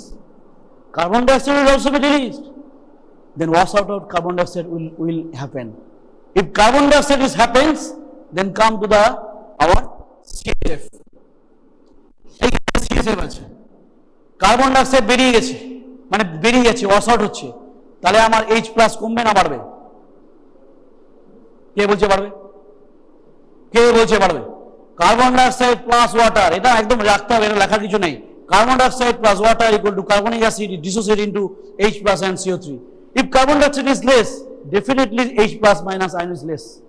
But remember, this chemical chemoreceptor is stimulated only the presence of H+ ion. If it is if here is less H+, then it will inhibit. This inhibition will act here also. Then this action potential discharge less. তাহলে আমার ultimately কি করবে না, ভেন্টিলেশনকে কমিয়ে দেবে। এই জায়গাটা বুঝবার আছে। প্রথমে আমার ভেন্টিলেশনকে বাড়ালো, দেন কার্বন ডাইঅক্সাইড ওয়াশ আউট করলো, নিয়ে কার্বন ডাইঅক্সাইড ওয়াশ আউট করার জন্য লেস H+ আয়ন করলো, and this less H+ ion is at least inhibitions বা কম action potential stimulation generation from the respiratory group, and these less action potentials will diminish these stimulation and contractions, and so that they will not contract, so that it will not, volume will not increase. তাহলে আমার কি হবে? Ultimately pressure আরো changes হবে, যেখানে pressure বাড়বে বরং কমবে না, সো অক্সিজেন এখানে আসতে পারবে না। সো আলটিমেট ইফেক্ট আমি করতে গিয়ে আলটিমেটলি আমরা 12টা বাজাচ্ছি। এই জন্য উপরে গিয়ে খুব জোরে নিঃশ্বাস নিতে আমরা বারণ করি, আচ্ছা করে শ্বাস নিতে কি ইচ্ছে হচ্ছে, অক্সিজেন পাচ্ছি না, মানে খানিকক্ষণ পর this will come, this will happen. So due to these reasons, so peripheral chemoreceptors and the chemical chemoreceptor are significantly important for the immediate effect of the high altitude. This is called immediate effects are going on within 2 to 3 hours. After the 10 to 14 hours, that body will change, body will try to compensate that. That means what? এখন H+ কমে গেছে, মানে ব্লাডের pH কি হয়েছে, কমে গেছে না বেড়ে গেছে? ব্লাডের পিএইচ বেড়ে গেছে। H+ যদি কমে যায় তাহলে পিএইচ বেড়ে যাবে। H+ আয়ন কমে গেছে, বেড়ে গেছে, ঠিক আছে, চলো বেড়ে গেছে, তাহলে পিএইচ বেড়ে গেছে। দ্যাট মিন্স কি? রেসপিরেটরি অ্যালকালোসিস হয়েছে। That is dangerous because it is suppressing ultimately the ventilation, suppressing the ventilation. Ventilation suppress করলে আমার কি বলেছিলাম, চারটে জিনিস: ventilation, diffusion, ventilation, perfusion, coupling and transport is important for the reach of oxygen at the tissue level. এই চারটে জিনিস ছাড়া আমার টিস্যু লেভেলে অক্সিজেন যায়। এই রে পড়িয়ে যাচ্ছি, যে ভুলে যাচ্ছি। So in this way we can say that this patient immediate effect is ventilation increase followed by decrease by the use of these chemoreceptors, right? After the 10 to 14 hours, then our kidney will come into action. Kidney come into action how? Kidney কি করবে না, bicarbonate কে কি করবে, বের করে দেবে, H+ কে reserve করবে to maintain this pH so that the inhibition is stopped, so that this chemical receptor যেটা chemoreceptors আছে, that should be stopped, and so that ventilations can happen. It will come to the near pH level. It will come to the near pH level, and that is the beauty of acclimatizations. So তাই জন্য বলে slowly ওঠো, একটু নামো। যারা পাহাড়ে যায় আর কি, তাদেরকে বলা হয় গো হাই বাট স্লিপ অ্যাট লো। তুমি যদি 10,000 কিলোমিটার থেকে 15,000 কিলোমিটারে তুমি চলে যাও, তাহলে নেমে তোমাকে 11,000 কিলোমিটারে ঘুমাতে হবে, কারণ মোর দেন 1000 মিটারের উপরে তুমি ঘুমাতে পারবে না। আমি চলে গেলাম 10 থেকে 15,000 নিয়ে, আমি ঘুমালাম 15,000-এ, তুমি আর 15,000 থেকে 15,500 কিলোমিটার যেতে পারবে না। It will not be happen. If you go, you can't sleep at the 14,000 also, because from where you are going, maximum you can sleep at the 1,000 level. That is 10,000 to 11,000 we can sleep. He or she can sleep. রাতে 16 ঘুমানো, তারপর 11 থেকে আবার সে যাবে তো 18, তাহলে 11 থেকে 12,000 কিলোমিটারে তোকে ওকে আবার ঘুমাতে হবে। এইভাবে অ্যাক্লিমেটেশন হয়, এমন না যে উঠছে হয় না, এরকম থামে যায় করতে করতে it will take time. So that is called the acclimatations of body. It will time depend, it is not time to do acclimatations. So just I have started the high altitude physiology. You keep in mind all through these pictures, it will be very easy, otherwise it will be very tough. আমি বাংলাতেই বলছি এবং খুব সহজ জিনিস এগুলো। Distal nephron মানে distal tubule, connecting tubule, cortical collecting duct, outer medullary collecting duct, inner medullary collecting duct, এবং তারপরে যেটা আছে প্যাপিলারি কালেক্টিং ডাক্ট। হ্যাঁ, এবং এগুলো মিলে হচ্ছে ডিস্টাল নেফ্রন। এবং যে কোনো মেটেরিয়াল যেটা ফিল্টার্ড হয় এবং সেইটার যে ফিনেস, মানে আলটিমেটলি সেটা কি ফর্মে, কতটা রিঅ্যাবজর্পশন হবে বা কতটা সিক্রেশন হবে, আলটিমেটলি ইউরিন যে ফর্মেশন হচ্ছে সেইটা নির্ভর করে ডিস্টাল নেফ্রনের উপরে। এবং এর জন্য নেচারের যে ইচ্ছা যে সেখানে উপযুক্ত অ্যামাউন্ট সেখানে ফিল্টার পৌঁছাক, যেন সেটা ওভার ফ্লাডেড না হয়, হলে পরে সেখানে কাজ হবে না, ঠিকমতো কাজ হবে না। এই জন্য বলছে টিবিউলো গ্লোমেরুলার ফিডব্যাক, বুঝতে পেরেছো?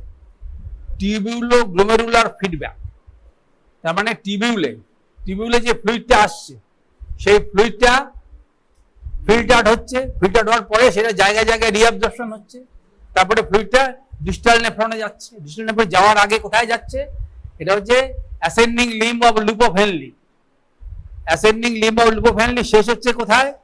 ডিস্টাল নেফ্রনে, ডিস্টাল টিবিউলে। ডিস্টাল টিবিউলের জায়গায় ওখানে কি রয়েছে? ওখানে রয়েছে ম্যাকুলা ডেন্সা। ম্যাকুলা ডেন্সা, যখন ফ্লুইড ফ্লো কোনো কারণে সেখানে বৃদ্ধি পায় অথবা হ্রাস পায়, কাজে সেই অনুপাতে সেটা কন্ট্রোল করে গ্লোমেরুলার ফিল্ট্রেশনটাকে। যদি দেখা যায় কোনো কারণে সেই ফ্লোটা ascending limb of loop of Henle সেটাতে বৃদ্ধি পেয়েছে, তাহলে সেক্ষেত্রে গ্লোমেরুলার ফিল্ট্রেশন রেট কমানো হয় বডিতে, এরকম সিস্টেম আছে, বুঝতে পেরেছো? অ্যাপারেন্ট আর্টেরিওল কনস্ট্রিক্ট করে সেখানে এটা কমানো হয় যাতে উপযুক্ত অ্যামাউন্টটি সেখানে গিয়ে পৌঁছায়, যার ফলে ফাইনাল ইউরিন যেটা তৈরি হবে সেটা যেন বডি হোমিওস্ট্যাসিসটাকে যথাযথ মেনটেন করতে পারে। আবার যদি কোনো কারণে ফ্লো কমে যায়, ফ্লো যদি কমে যায় ঠিক ascending limb of loop of Henley এবং ডিস্টাল টিবিউলে, তাহলে সেই ক্ষেত্রে ম্যাকুলা ডেন্সা থেকে, ম্যাকুলা ডেন্সা হচ্ছে সেন্সর যার সাহায্যে এটা হয়।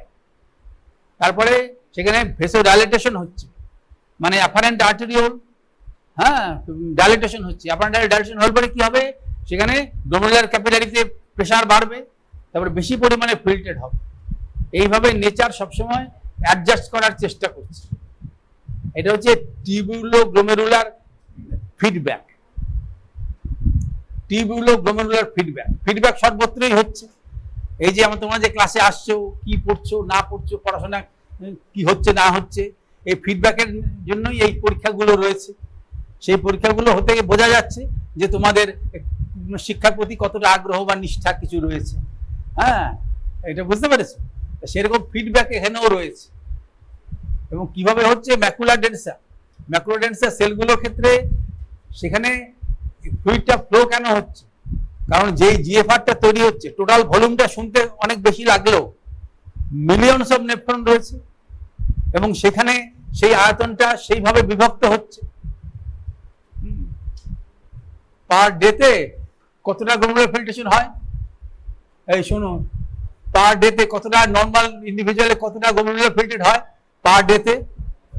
এই কে বলবে না, এই মহাত্মাই বলবে। কত কত পাওয়া যায়? মানে বুঝতে পারছো তো? 180, এটা মনে রেখেছে, কিন্তু এই মহাত্মা সেটাও ভুলে গেছে। কাজে সেই ক্ষেত্রে তোমার এগুলো কিছু কিছু জানতে হবে, বুঝতে পেরেছো? সেই মেমোরি তোমার কিছু রাখতে হবে, খুব সহজ জিনিস এগুলো। তার মানে মনে করো 180 লিটার যদি দিনেও হয়, তাহলে দুটো কিডনি মিলিয়ে মোর দেন 2 মিলিয়ন নেফ্রন রয়েছে, মানে 2 × 10⁶। কাজে ওই ভলিউমটাকে তুমি যদি ভাগ করো তাহলে দেখবে কত পরিমাণ টিউবওয়েলের, এক একটা টিউবওয়েলে কতটা কম রয়েছে। কাজে সেই ফ্লোটা নির্ভর করবে কি, তার উপরে ওয়াটার থাকবে, যদি থাকে তাহলে ওয়াটারটা নির্ভর করবে কি সোডিয়াম ক্লোরাইডের উপরে। যদি সোডিয়াম ক্লোরাইড বেশি থাকে তাহলে পরে তো সেটা ধরে রাখবে। সোডিয়াম ক্লোরাইড তো অসমোটিক্যাল একটি পার্টিকেল, ওয়াটারটাকে ধরে রাখবে, ফ্লোটা বাড়বে। ফ্লোটা বাড়ার জন্য হচ্ছে সোডিয়াম ক্লোরাইডের উপস্থিতি দরকার। আর ফ্লো যদি বেড়ে যায় তার মানে কি সেই ইসের মধ্যে সোডিয়াম ক্লোরাইড বেশি রয়েছে ফ্লুইডের ভিতরে, এবং ম্যাকুলার ডেন্সার মধ্যে দিয়ে সেটা যখন রিঅ্যাবজর্ব হচ্ছে, সেটা থিক অ্যাসেন্ডিং লিম্বে sodium chloride reabsorption. Thick ascending লিম্বে সোডিয়াম ক্লোরাইড রিঅ্যাবজর্পশন হয় কি ধরনের চ্যানেল দিয়ে বেশিরভাগ? কি থিক অ্যাসেন্ডিং লিম্বে সোডিয়াম ক্লোরাইড কোন চ্যানেল দিয়ে রিঅ্যাবজর্পশন হয়?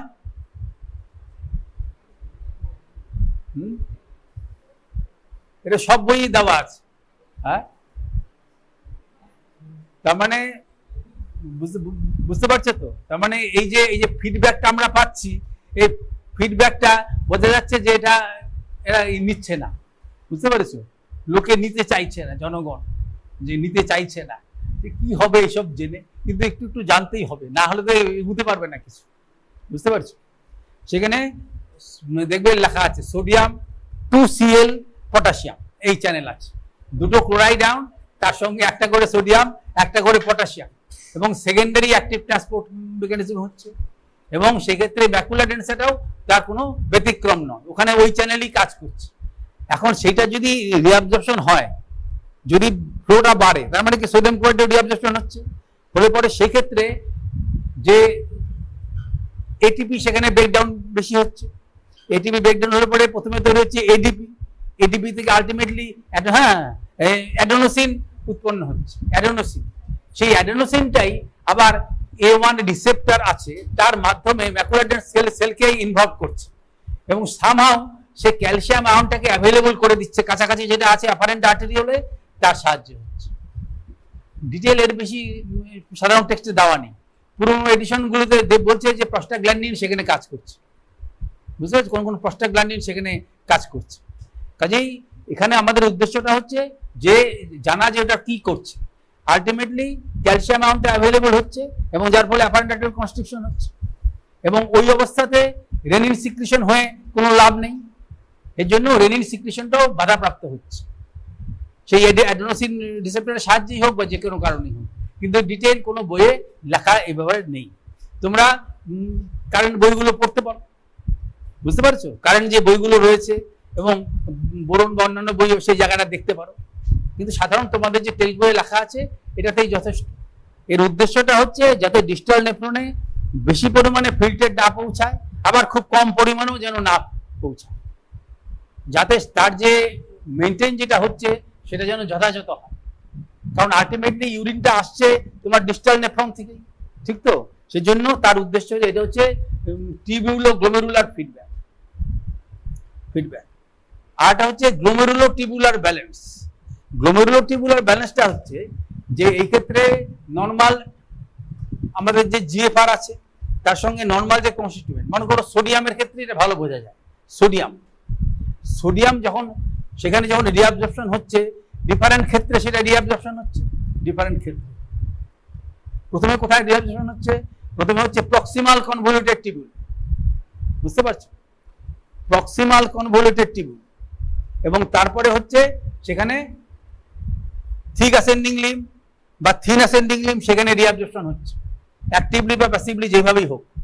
তারপরে ডিস্টাল টিবিউলে কিছুটা হচ্ছে, তারপরে অন্যান্য পার্ট কালেক্টিং টিবিউল, কালেক্টিং ডাক্টে রিঅ্যাবজর্পশন হয়ে ম্যাক্সিমাম অ্যামাউন্টটাই রিঅ্যাবজর্পশন হয়ে যাচ্ছে, সামান্য পরিমাণ পড়ে থাকছে। সেটা নির্ভর করছে কতটা, সেটা সোডিয়াম ব্যালেন্স মেনটেন করার জন্য, বুঝতে পারছো, ব্যালেন্সটা মেনটেন করার জন্য। আমাদের দৈনিক যে আমরা যে সোডিয়ামটা খাই সেটা হচ্ছে 100 to 400 মিলিমোল পার ডে। যদিও এটা আমেরিকানদের দেওয়া আছে, আমাদের দেশেও একই রকম, কেউ একটা কম বেশি খায়, কেউ লবণ খায় না, প্রেশার টেশার এই সমস্ত কারণে। হ্যাঁ, আবার কেউ আবার আমাদের মতন লোক আছে যারা স্বাদটাই বেশি গুরুত্ব দেয়, যে ভবিষ্যতে আমার কি রোগ হবে, হ্যাঁ, সেই জন্য যারা গুরুত্ব দেয় না তারা যথেচ্ছ খায়, যতটা স্বাদ লাগে ততটাই খায়। সেই জন্য এটা ভ্যারি করে, বুঝতে পেরেছো? এবং সেই জন্য হচ্ছে ইনটেক, এবং যে পরিমাণ সোডিয়াম তুমি খাচ্ছ সেটা সমস্তই অ্যাবজর্বড হয়ে যাচ্ছে। এবার ইউরিনে সেটা এলিমিনেশন হয়, এবং এটা হচ্ছে ব্যালেন্স, কনসেপ্ট অফ ব্যালেন্স, বুঝতে পেরেছো? নন প্রেগন্যান্ট, নন গ্রোয়িং ইন্ডিভিজুয়ালের ক্ষেত্রে ব্যালেন্সটা প্রযোজ্য হয় শব্দটা। যেমন তোমার আমরা এমন একটা স্টেজে পৌঁছে গেছি যে আমাদের আর কোনো হবে না, আমাদের আর কোনো লিনিয়ার গ্রোথ নেই। হ্যাঁ, এখন যেটা আমাদের হবে সেটা হচ্ছে তুমি এক্সারসাইজ যত করবে মাসেলের বাল্ক বাড়তে পারে বা অন্য কিছু, বা ফ্যাট জমা হতে পারে, আর কিছু হবে, বুঝতে পেরেছো? সেখানে ব্যালেন্স আছে। একটা লোক যখন দাঁড়িয়ে রয়েছে তার শরীরের ভিতরে জল আছে, হ্যাঁ, টোটাল বডি ওয়াটার, তার মধ্যে কোষে বহির্ভূত তরল আছে, এক্সট্রা সেলুলার ফ্লুইড আর ইন্ট্রা সেলুলার ফ্লুইড। কোষ মধ্যস্থ তরলে সোডিয়াম খুব কম পরিমাণ আছে, বেশিরভাগই রয়েছে কোষ বহির্ভূত তরলে, এক্সট্রা সেলুলার ফ্লুইড, এবং সেটার যে কনসেন্ট্রেশন সেটা একটা কনস্ট্যান্ট আছে। আর ডে টু ডে, গতকাল আজকে বা পরশু দিন কিছুই পরিবর্তন হবে না আমাদের, হ্যাঁ, হাইট ওয়েট সবকিছুই মেনটেন আছে। অথচ আমরা লবণটা খাচ্ছি, তাহলে সেই লবণটা শরীরের মধ্যে নিশ্চয়ই জমা হচ্ছে না, সেটা নিশ্চয়ই বেরিয়ে যাচ্ছে, নাহলে পরে আমরা ব্যালেন্স হিসেবে রাখছি, আমরা ব্যালেন্সে থাকছি, সবকিছুরই ব্যালেন্স আছে। যেমন আরবিসি কাউন্ট, তুমি আজকে যদি আরবিসি কাউন্ট করো, আবার 1 বছর বাদে যদি আরবিসি কাউন্ট করো, তোমার যদি মাঝখানে কোনো ব্যারাম না হয়, তাহলে পরে দেখবে যে সেই কাউন্ট তোমার সমানই রয়েছে, কিছুই পরিবর্তন হয়। হ্যাঁ, তার মানে কেন হচ্ছে? তার মানে বুঝতে হবে যে পরিমাণ আরবিসি জন্মাচ্ছে আর সে তুল্যরূপে আরবিসি মারা যাচ্ছে, তারপরে সে ব্যালেন্স মেনটেন করছে। কাজে ডে টু ডে সোডিয়ামের ব্যালেন্স মেনটেন হচ্ছে। এখন তারপরে এই যে ফিল্টার্ড লোড, সেটা রিঅ্যাবজর্পশন হচ্ছে। এখন তুমি যদি মনে করো, এটা খুব সহজ জিনিস, তোমার এটা ব্লু কালারের নতুন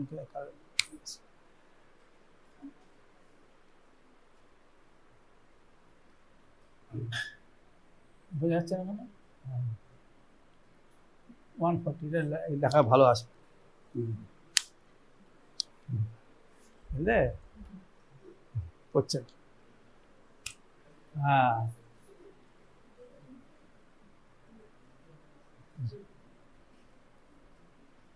140 মিলিমোল অফ সোডিয়াম তোমার এখানে একজন লোকের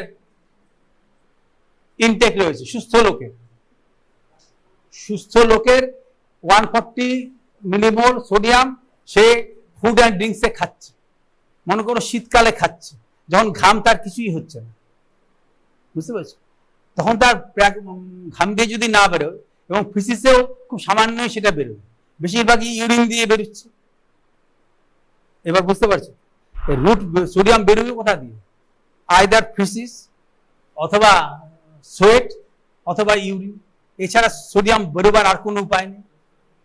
যেমন কেউ যদি অ্যালকোহল খায়, সে অ্যালকোহলটা সোয়েটও বেরোতে পারে, হ্যাঁ লালাতেও বেরোতে পারে, বুঝতে পেরেছো, এবার আবার রেসপিরেশনও বেরোতে পারে, ইউরিন দিয়েও বেরোতে পারে, তাই তার বেরোবার পথ আছে বেশি। কিন্তু সোডিয়ামের ক্ষেত্রে সেই সুযোগ নেই, সেজন্য ইউরিন দিয়ে সেটা বেরোবে। কাজেই তোমার এটা হচ্ছে পার ডে, তার মানে কি এটা ব্যালেন্স যদি হয় তাহলে ইউরিন দিয়ে এই পরিমাণ বেরোবে, বুঝলে। কিন্তু একটা লোক যদি গরমে পরিশ্রম করে তাহলে পরে ঘামে দিয়ে বেরোতে পারে, সেজন্য এইটা সহজ হিসাব করা হবে। তাহলে এটা হচ্ছে তোমার ব্যালেন্সের একটা দিক থাকলে হচ্ছে এটা ইনটেক, একটা আউটপুট হবে কি হবে। এখন ইসের কত রয়েছে, ফিল্টার্ড লোড হবে সোডিয়ামের কত হবে, ফিল্টার্ড লোড সোডিয়ামের কত হবে, মনে করো সেখানে GFR multiplied by plasma sodium ion concentration, এটা হচ্ছে ফিল্টার্ড লোড। জিএফআর আমি যদি নেই 180 লিটার পার ডে, আর plasma sodium concentration 140 millimole per litre, করলে পরে তোমার কত হবে 180 ইন্টু 140, বুঝা গেল। এত লিটার চলে যাবে মিলিমোল পার ডে। এটা হচ্ছে ফিল্টার্ড লোড, এতটা পরিমাণ ফিল্টার্ড হচ্ছে। যেহেতু সোডিয়াম ক্লোরাইডটা ফ্রি ফর্মেই থাকে, কোন রকম প্রোটিন বাউন্ড ফর্মে থাকে না, তারপরে সেটা ফ্রিলি ফিল্টার্ড হয়, এইটা ফিল্টার্ড লোড। আর বেরিয়েছে কত ইউরিনে, এটা বেরিয়েছে পার ডেতে, ইউরিনে এটা বেরিয়েছে, তাহলে কতটা রিঅ্যাবজর্পশন হলো, তারপরে 179 ইন্টু 140 মিলিমোল পার ডে, এটা হচ্ছে টিএনএ হলো, হয়েছে, বুঝতে পারছো টিএনএ। এখন তার মানে এটা ইউরিনে বেরিয়ে গেছে, ইউএনএ ইন্টু ভি, এটা বাদ দিলে পরে এটা থেকে এখান থেকে বিয়োগ করলে পরে এই ভ্যালুটা পাওয়া গেল, বুঝতে পারছো, এই ভ্যালুটা। তার মানে এইটা টিএনএ মানে রিঅ্যাবজর্বড হয়েছে, শুধু thin descending limb of loop of Henley ছাড়া আর সর্বত্রই সেটা হয়ে যাচ্ছে, সর্বত্রই সেটা রিঅ্যাবজর্বড হয়ে যাচ্ছে। জিআই ট্র্যাক্টের ক্ষেত্রে আমরা ব্যবহার করি অ্যাবজর্পশন বা শোষণ, আর কিডনির ক্ষেত্রে আমরা ব্যবহার করি পুনঃশোষণ, আবার হচ্ছে যেটা, বুঝতে পেরেছো, হ্যাঁ। তাহলে সেই ক্ষেত্রে তার মানে তোমার কত পার্সেন্ট রিঅ্যাবজর্পশন হচ্ছে, তাহলে রিঅ্যাবজর্পশনের পার্সেন্টেজ কত, পার্সেন্ট হচ্ছে 179 ইন্টু 140 বাই 180 ইন্টু 140 ইন্টু 100, 99% মতন সেখানে তোমার। এখন দেখা গিয়েছে যদি ফিল্টার লোড একটু বাড়ে, মনে করো এখানে তোমার এখানে 180 জায়গায় যদি 181 হয়, তাহলে পরে তার কিছুটা পরিমাণে বাড়লো, লোড বাড়লো, দেখা যায় সেখানে রিঅ্যাবজর্পশন একটু বেড়ে যাচ্ছে, যার ফলে এই যে রেশিওটা বা পার্সেন্টেজটা কনস্ট্যান্ট থাকছে। তার মানে একটু লোড যদি বেড়ে যায় বা একটু যদি কমে যায়, তাহলে পরে সেক্ষেত্রে ফ্র্যাকশন যেটা হচ্ছে সেটা মোটামুটি কনস্ট্যান্ট থাকে। যেমন মনে করো একটা অনেকদিন আগে পড়েছিলাম একটা বইয়ের একটা ছবি দেওয়া আছে,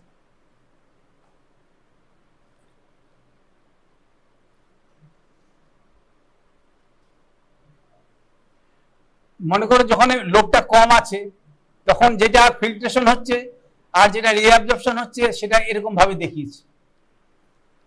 আবার যখন এই লোডটা একটু বেড়ে গেছে, একটু থিক হয়ে গেছে, দেখা যাচ্ছে তার রিঅ্যাবজর্পশনটা তখন সেটাও বেড়েছে। কাজে এই যে রেশিওটা মোটামুটি কনস্ট্যান্ট থাকে, কনস্ট্যান্ট।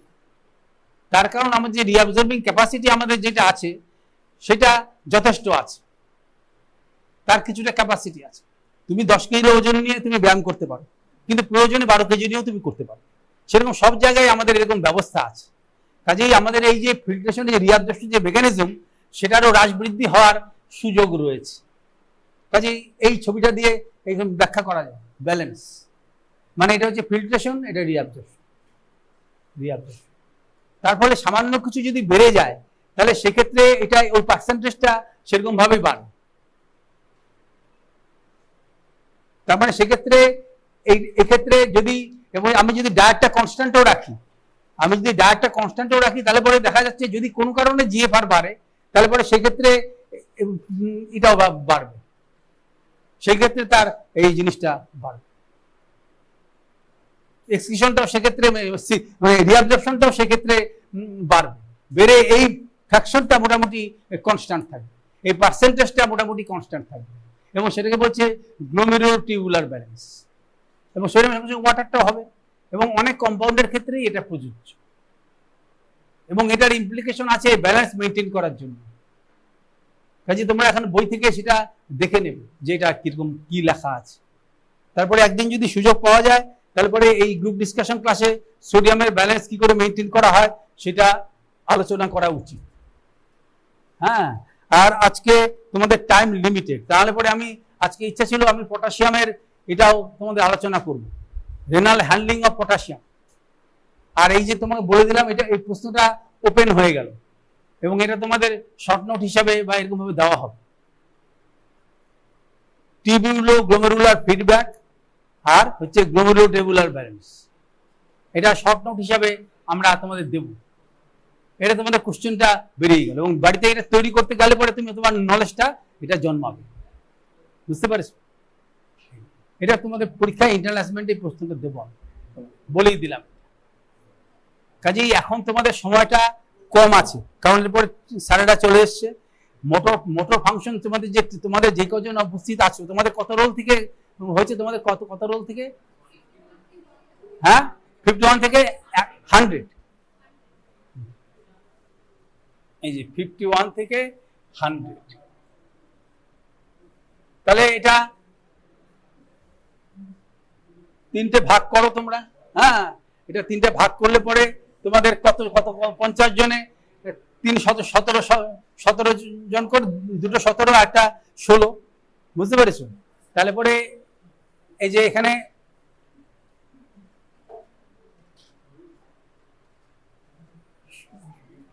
হচ্ছে, হ্যাঁ এটা হচ্ছে হ্যাঁ 67 হবে না? 67 হবে, 67 হবে, তাই তো? তারপরে হচ্ছে 68 থেকে, হ্যাঁ এর থেকে যোগ করো 85 না, এটা হচ্ছে তোমার 84 হবে। তাহলে 85 থেকে রেস্ট। কাজে এই গ্রুপটা তারা আমার কাছে যাবে, আর এই যে দুটো গ্রুপ, এটা হচ্ছে এই যে প্রফেসর মুখার্জি আর আরটা হচ্ছে প্রফেসর আকাশ, এই দিকে যাবে। আর এই যে গ্রুপটা আমি তো ওখানে বসি, এই যে এইখানে কাজে এখানে আমরা কিছুটা আলোচনা করে দেবো যতটা সম্ভব মোটর সিস্টেমের সম্বন্ধে। আর সময় পাওয়া গেলে এরপরে তোমাদের আমি এই জায়গায় পটাশিয়ামের হ্যান্ডলিং বা এগুলো একটা ছবি এখানে দেওয়া আছে, সেই ছবিটা তুলে নিয়ে যাবে। এই বাইরে ছবিটা রয়েছে পটাশিয়ামের হ্যান্ডলিং কি করে আছে সেটা নিয়ে যাবে, নিয়ে গিয়ে পড়বে। এর পরের দিন আমি সেটা আলোচনা করব মনে আলোচনা করার সময় নেই, কারণ প্র্যাকটিক্যালটার গুরুত্ব কিছু কম নয়। প্র্যাকটিক্যাল কাম তোমার এটা, কাজে থিওরিতে সময় নষ্ট করতে আমি বেশি চাইছি না। হ্যাঁ, এবার স্যাররা যেভাবে আসবে সেভাবে তোমরা ভাগ হয়ে গেল। হ্যাঁ, প্রফেসর মুখার্জির কাছে যাবে 51 থেকে 67। Okay, so face consists of, write it down, face consists of 5 bones. There are 2 maxillae in plural. There are 2 maxillae. So this is forming the upper jaw. Maxilla is forming the upper jaw. And what is this? This is known as zygomatic. 2 zygomatic and one mandible. 1 mandible. So you know developmentally mandible also 2. It used to fuse together. So that is known as symphysis menti. Okay. Now coming to remaining 9 bone. 9 bone kothay thake? In the nose. Okay. Remember, I already told you in the osteology. So tell me the 9 bones of nose. প্রথমে কি আসবে? প্রথমে আসবে তো lacrimal. Lacrimal, which is situated inside of your eyeball. Lacrimal. Write it down. Lacrimal is 2. Lacrimal is 2. Then the nasal. Nasal is also 2. Then palatine. Palatine also 2. Inferior nasal concha. Inferior nasal, in plural it is inferior nasal concha. Okay, inferior nasal concha. So that is also 2. And which is unpaired? Now tell me, that is the vomer. Okay. So tell me, what is gomphosis? In general anatomy you have studied gomphosis. So it would articulate, vomer will articulate with whom?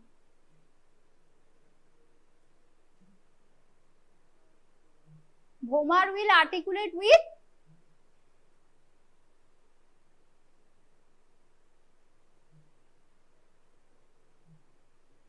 anteriorly ki ache bol? Maxilla.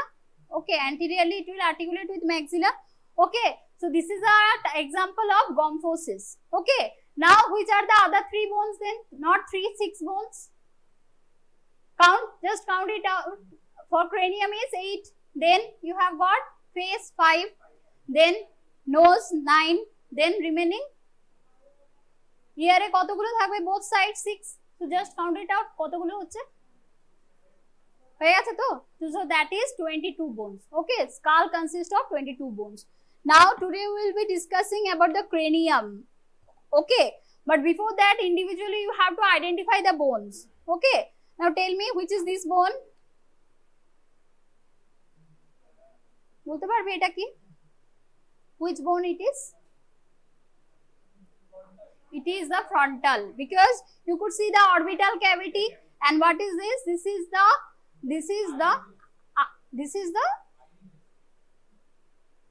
is also known as supratrochlear arch.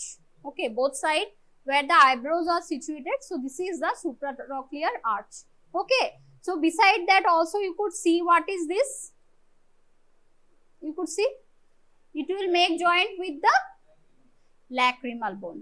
Okay, so this is the frontal bone. So everybody could identify this is the frontal bone. Okay, so next one is, we will discuss about the parietal bone. So frontal fronte thakbe, then next hobe parietal. So now think is how to determine the anatomical site, right? That is very much important. So tell me, see this, there are 4 angles in the parietal bone. Okay, so which is the most sharp and notch? That would be antero-inferior angle. Understood? That would be antero-inferior angle. So you could see beside that it has got this kind of lines. 2 lines are there. Okay, so this is the parietal bone. Para means this is making the wall of calvaria, both sides. Okay, so that is parietal bone. Then next one is the, which are the other bone? So here they have given few, only few. So this is the, which bone? Could you tell? Could you find it out, this cavity? This is the external auditory meatus. Okay, and this is the styloid process. Okay, the styloid process. And what is this? This is the zygomatic arch. So if you see the inside, there also you will also see this is known as internal auditory canal. বোঝা গেল এটা হলো external auditory canal, this is the internal auditory canal, and this is the temporal bone. How many part it has got? What it is?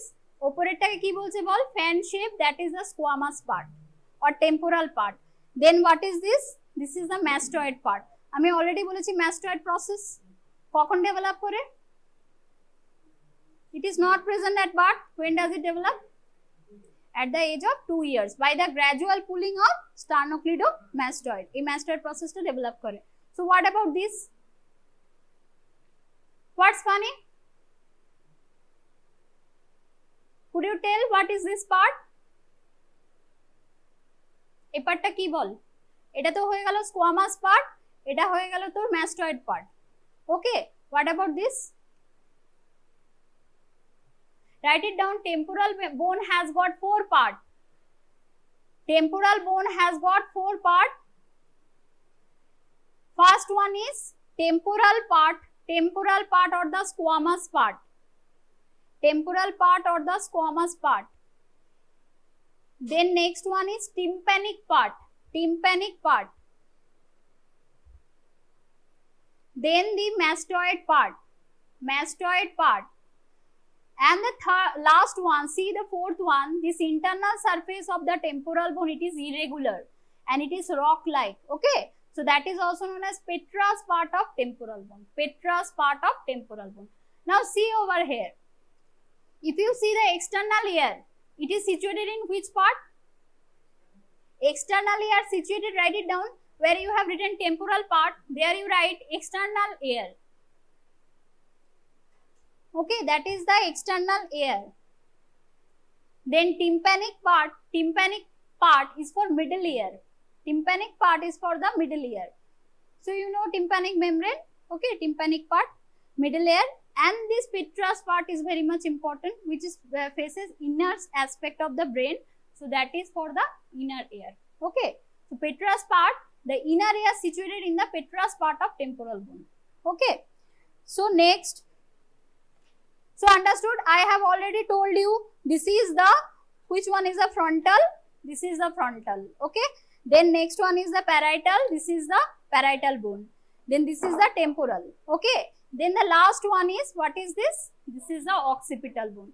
So how does the occipital bone look like? It has got 2 parts. It is looking like a serpent. Okay. So this part is known as the squamous part and this part is known as basilar part. Okay, write it down. Occipital bone has got 2 parts.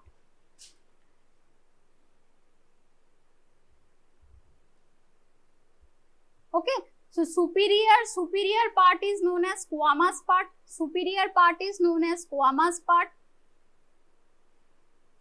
And inferior part is also known as basilar part.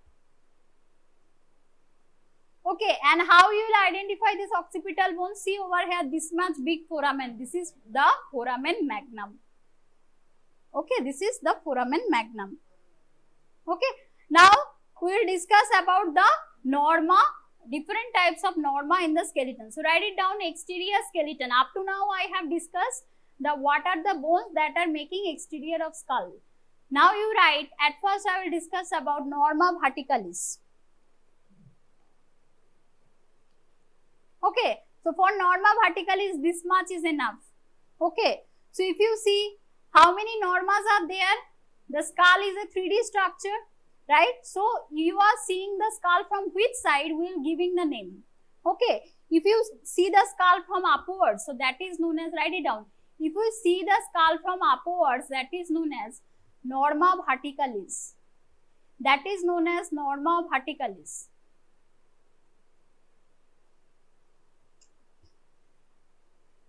Now, if you see the skull from the anterior aspect, that would be norma frontalis.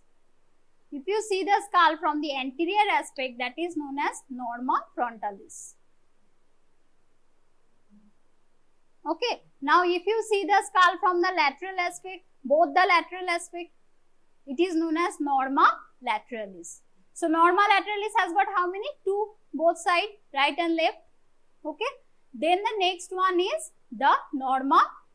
Posterior is known as norma occipitalis. So if you see the skull, write it down. If you see the skull from the posterior aspect, so that is known as norma occipitalis. Norma occipitalis. And the last one is if you see the skull from the base. So is it the base? It is the base of the skull. So if you are seeing from this area, so that is known as norma basalis. So this is the most complicated area. Okay, norma basalis. Today I will discuss about verticalis, frontalis and lateralis. Okay. So one by one write it down. At first norma verticalis. So norma verticalis, if you see from anterior to posterior aspect, how does it is looking? It is oblong in shape.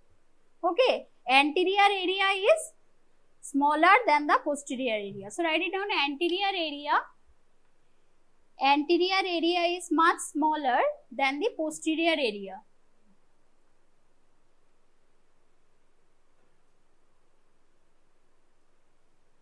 Okay, now tell me all the cranial bones. Which type of bone it is?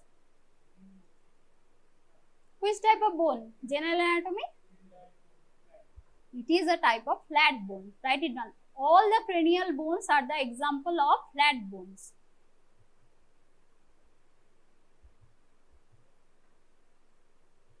Okay, so suppose if any fracture will happen to this any skull bone, so it will regenerate by itself. Why? What is the reason? Write it down. If any fracture or injury that will occur to the skull bone will not regenerate by itself. Will not regenerate by itself. What is the reason? Because it lacks the cambium layer of periosteum.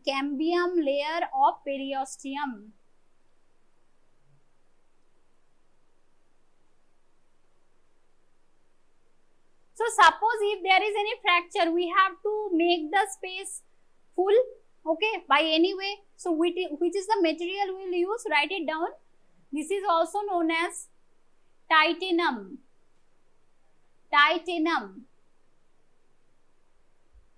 Okay, so we will close that area where the fracture will happen. Now see over here, if you see there are how many sutures? This is the norma verticalis, right? So how many sutures? This is the frontal bone, okay? This is the occipital bone, this is the parietal bone. So how many sutures? So when you are cutting the body from by left and right, so that is sagittal.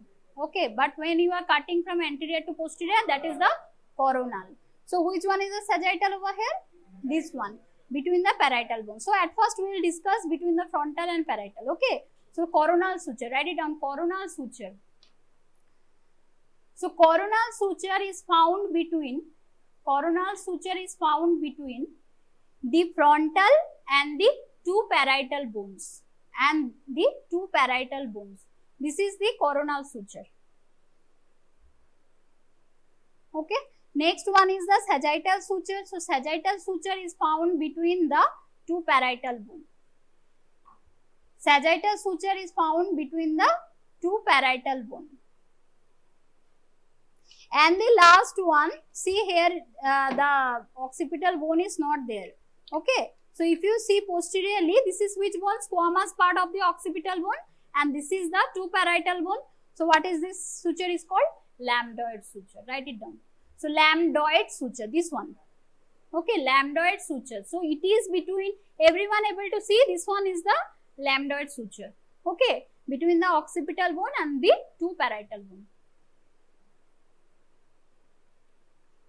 Okay, now if you see any small newborn, you will see between this coronal suture and sagittal suture and between lambdoid suture and sagittal suture, there are some open space. What it is called? এগুলো কি বলে বল? These are known as frontanale. Okay, So write it down at first about anterior, very important, anterior frontanelli. Write it down, anterior frontanelli. So it is a diamond shape area. Write it down. It is a diamond shape area which is found between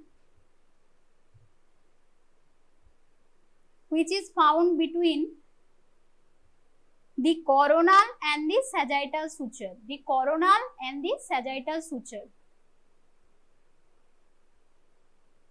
Have you seen this thing? This part is very much soft. Okay, in babies you will see for many time. And when does it ossify? MCQs used to come, write it down. It fuses or it ossifies at the age of 1.5 year or 18 months. ठीक है, MCQ আসবে কিন্তু, okay, 1.5 year or 18 months. So up to that much time it is soft, okay, and here you could find there is a brain tissue, no bones are there, okay. So definitely it has got some kind of purpose. So what are the purpose? Write it down. First one is it is used for diagnostic and therapeutic purpose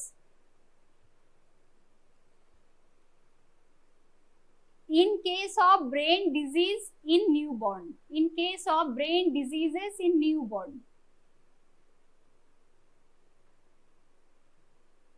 Like, first one is, suppose the brain tissue is coming above this anterior frontanelli. What does it mean? There would be bulging of anterior frontanelli. Okay, it is bulged from above. So it is, সেটাকে কি বলবো আমি?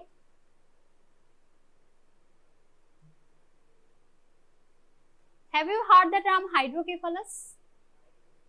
Hydrocephalus. So that is what? That is the raised intracranial pressure in case of newborn. Okay, write it down. So bulging frontanelli is seen in case of hydrocephalus, or you could say raised intracranial pressure.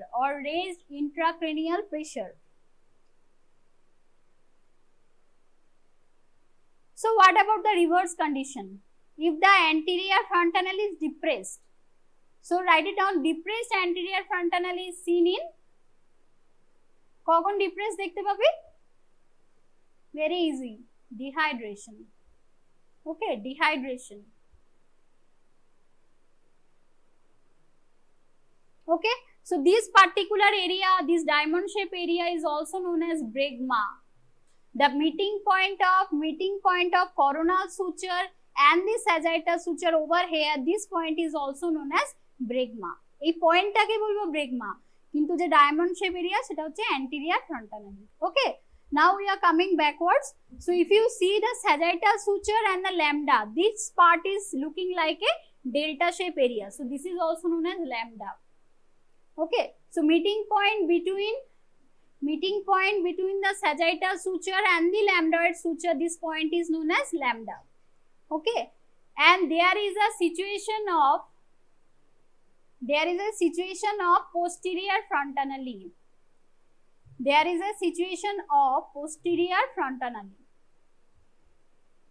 Okay, when does it fuse? When does it ossify?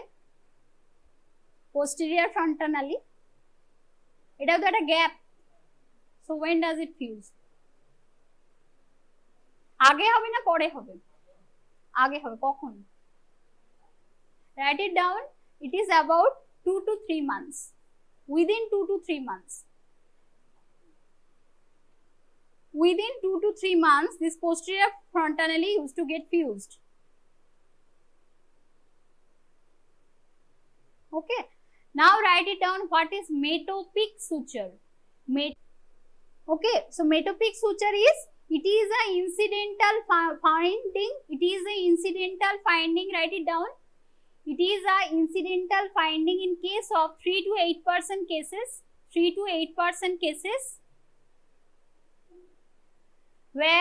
Where the suture is found at the midline at the midline of frontal bone. Okay, so see, the suture would be found in front of sagittal suture. Okay, এটা কিন্তু incidental finding কত বললাম 3 to 8% cases. Okay, so by X-ray you will find that there is in between a suture. So this is a metopic suture where it is found in the frontal bone. Okay, so next one, if you go backwards, you will see this is the parietal bone. Okay, so what are the thing you could see? First one, write it down, parietal tuber. Parietal tuber or parietal tuberosity. Okay, so suppose you are seeing the skull from above. Okay, so from both sides you could find this tuberosity. So this is nothing but parietal tuber or parietal tuberosity. So write it down, this is the most elevated part. This is the most elevated part on the both side of parietal bone. Okay, now see from above which is the most elongated part or most elevated part about the whole this verticalis over here, so this point is known as vertex. Write it down, the most elevated part of norma verticalis is, or highest point, you could also write highest point of norma verticalis is known as vertex.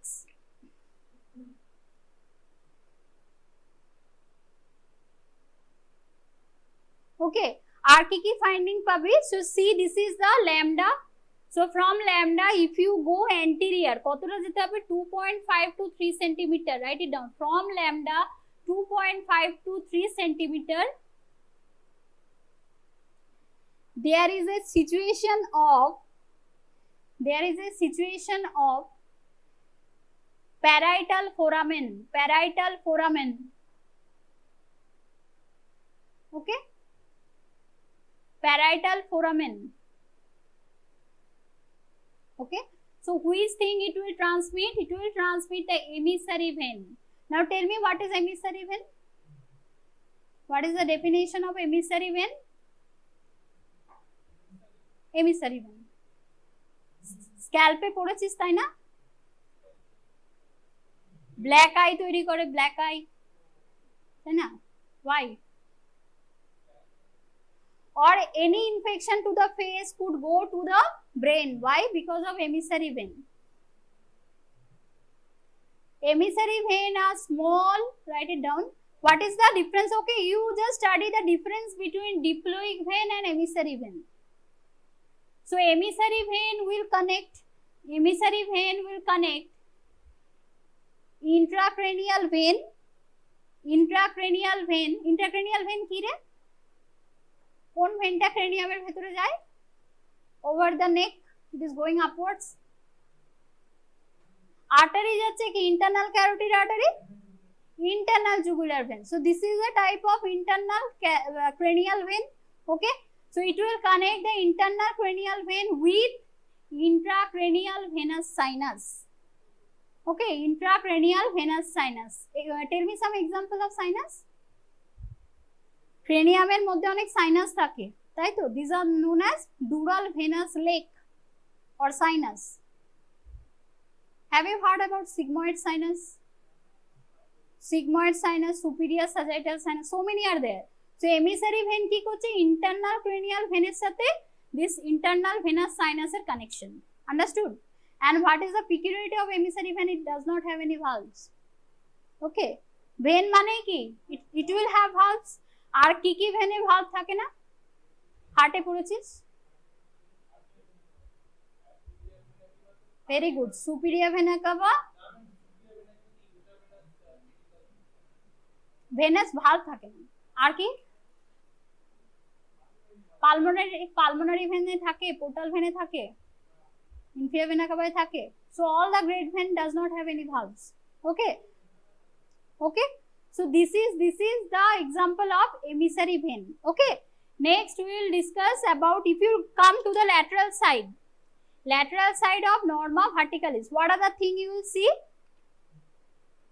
So now we will go to the normal atralis, okay, because this is a common thing, common subject we have to study. Write it down, normal atralis.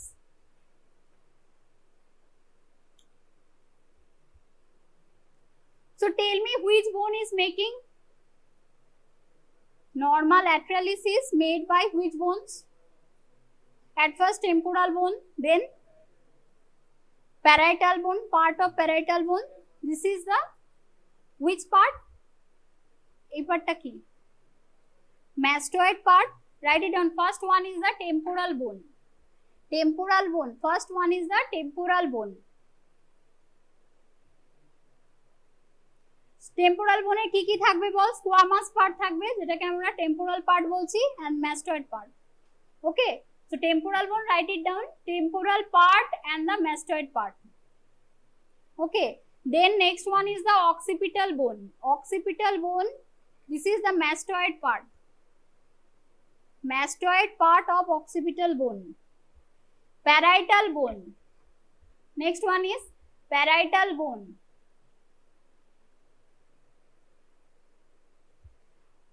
Okay, anteriorly কি থাকবে? এটা কি? এটাকে কি বলে বলতো? Zygomatic bone বলে? Zygomatic arch. Tell me how does it form?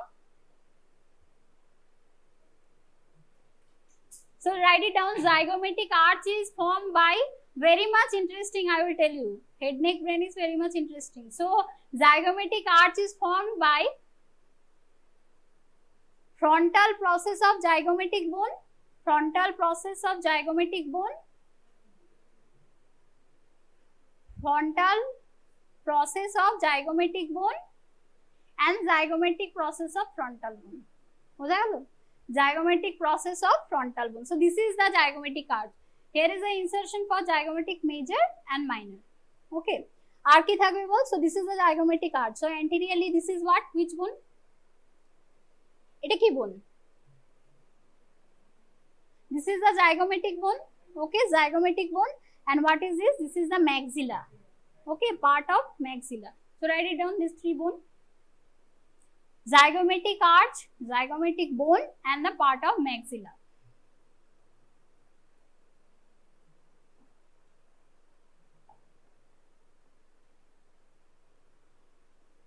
Okay. Now see lateral aspect. If you see, what are the thing you will see? Very much important. There are two lines that are going by. Okay. One is known as, write it down, one is known as superior temporal line, superior temporal line and inferior temporal line. Okay, দেখ এই বনে already mark করা আছে। Okay, so this is the superior temporal line and this is the inferior temporal line. So for us, which is important, which thing is attached over here? তাই তো প্রথমে superior temporal line, write it down, attachment is, there are two attachment, epicranial aponeurosis, epicranial aponeurosis, along with frontal belly of occipitofrontalis.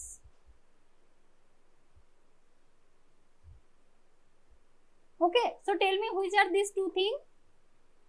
One is epicranial aponeurosis. So have you know this is one of the part of the scalp? তাই তো একটা layer of scalp. So epicranial aponeurosis. And what about occipitofrontalis? So this is a muscle which extends from the frontal bone to the occipital bone. It is making one tension over the scalp. Okay, so এখানের বেলিটাকে কি বলবো? Frontal বেলি, এখানের বেলিটাকে বলবো occipital বেলি। তাহলে এখানে কি থাকবে? ফ্রন্টাল বেলি of occipitofrontalis. What about the inferior temporal line? Write it down, inferior temporal line. আচ্ছা, inferior temporal line এ কি কি থাকবে?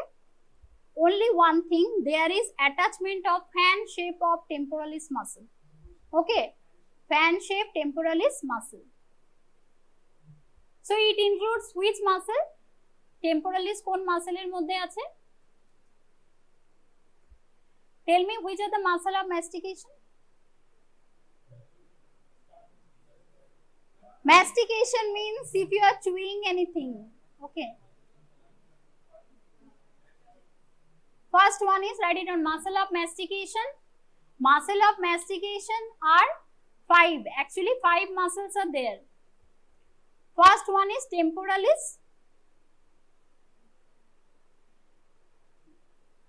Second one is masseter. Second one is masseter. Okay. Third one is medial pterygoid. Pterygoid P आगे आसबे. Okay. Pterygoid, medial pterygoid. Okay. Then lateral pterygoid. Lateral pterygoid. These 4 muscles are supplied by mandibular division of trigeminal nerve. Vision important. These 4 muscles are supplied by mandibular division of trigeminal nerve.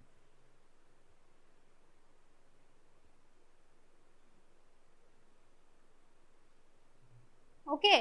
আর দুটো muscle নেকে বল, already সেদিনকে anterior triangle of নেকে আমি discuss করেছি। Sternocleidomastoid তো spinal accessory, trapezius আর which belly of digastric, anterior belly of digastric R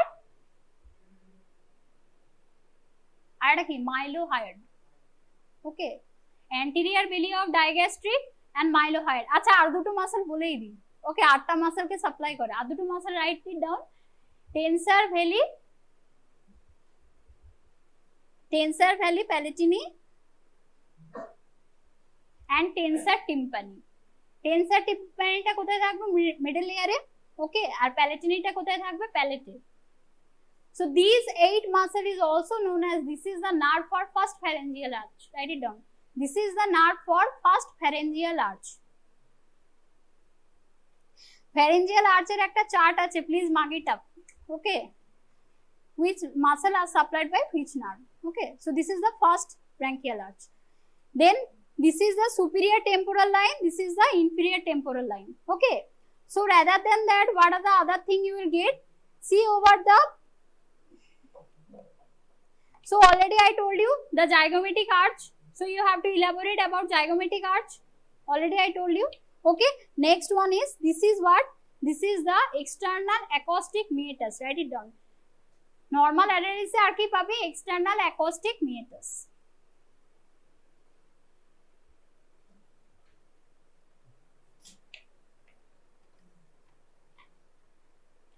Okay, external acoustic meatus.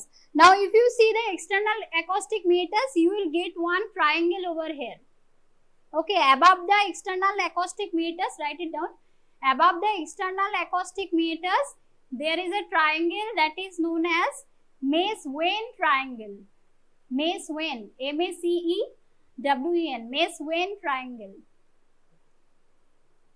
Okay, why it is important? It is clinically important during ENT surgery. It is clinically important. Mace-Wen triangle or suprameatal triangle or suprameatal triangle. It is clinically important because 12 millimeter below it, 12 millimeter below it or interior to it, there is a situation of mastoid antrum. There is a situation of mastoid antrum. Understood? এই যে এটা দেখতে পাচ্ছেন ট্রায়াঙ্গেলটা, you could see over here, this is the acoustic meatus just above it. So this is the suprameatal triangle or Mace-Wen triangle. Okay, rather than that, you could also find one spar. Okay, this is known as spar of Henle. There is also situation of a spar that is also known as spar of Henle. Okay, so rather than that, what are the other thing you could find? This is which area of the maxilla? If you see the maxilla, they have shown over here. So, the maxilla ta diyeche, ha diyeche. See, this is the maxilla. Okay, so maxilla ki ki part ache? Eta hocche frontal part. Okay, ekhane jekhane teeth thake, so that is known as alveolar part. So you could also see the alveolar part of maxilla. Write it down. There you could also see the alveolar part of maxilla. Right? So upper jaw is formed by maxilla and the lower jaw is formed by mandible. Okay, so that is about the norma lateralis. Now if you have going to the occipitalis, write it down. Norma occipitalis. Today I will discuss only 3. Okay, tomorrow remaining 2 I will discuss. So Norma occipitalis. Okay. So which are the bone? Tell me. Which are the bone? This is the 2 parietal bone, and this is which part?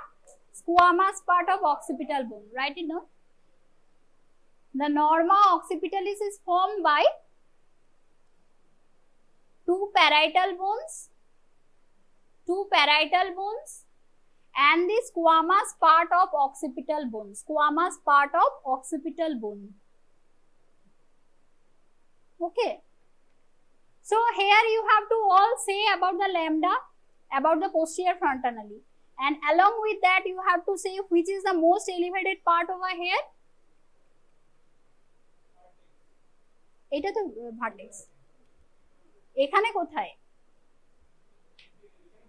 So just palpate back of your head.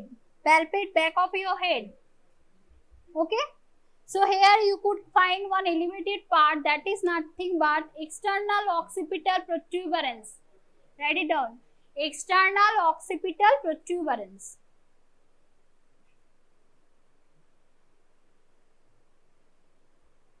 So what is the importance of this protuberance? This is dividing between the head and the neck. Okay, so this is the demarcation point between the head and neck.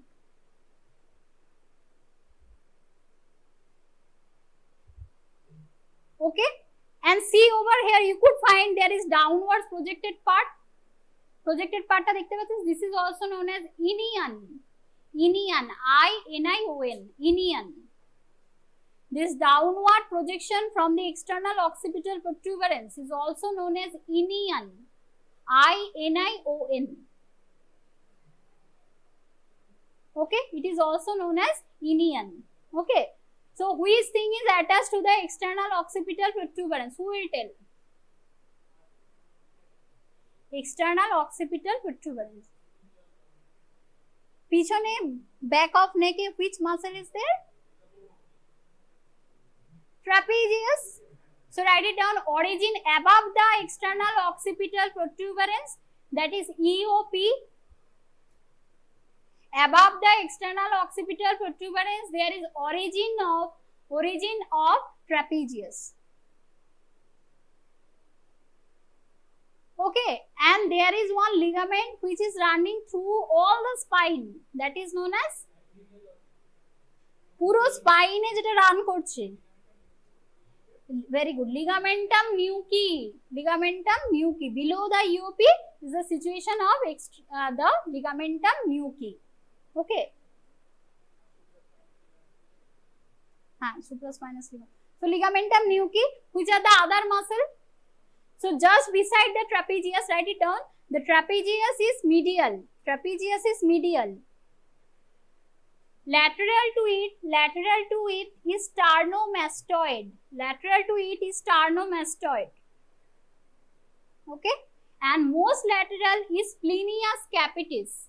Most lateral is splenius capitis. বুঝতে পারলে তিনটে muscle, মাঝে আছে trapezius, both sides sternomastoid, then splenius capitis. Okay, so here if you see from the external occipital protuberance, you will see 2 lateral line are going. These are known as superior nuchal line. Write it down. So lateral line which is going laterally from the external occipital protuberance, that is known as superior nuchal line. Okay, that is known as superior nuchal line. And above it again see another line, so that is known as highest nuchal line. Musali. So here what are the bony prominence? External occipital protuberance nuchal line and highest nuchal line. Okay, so these are the thing you will get over here. Okay, rather than that, see over here, I told you the petrous part of temporal bone and the mastoid process, there is one foramen. This is also known as mastoid foramen. Write it down. Between the petrous part of temporal bone,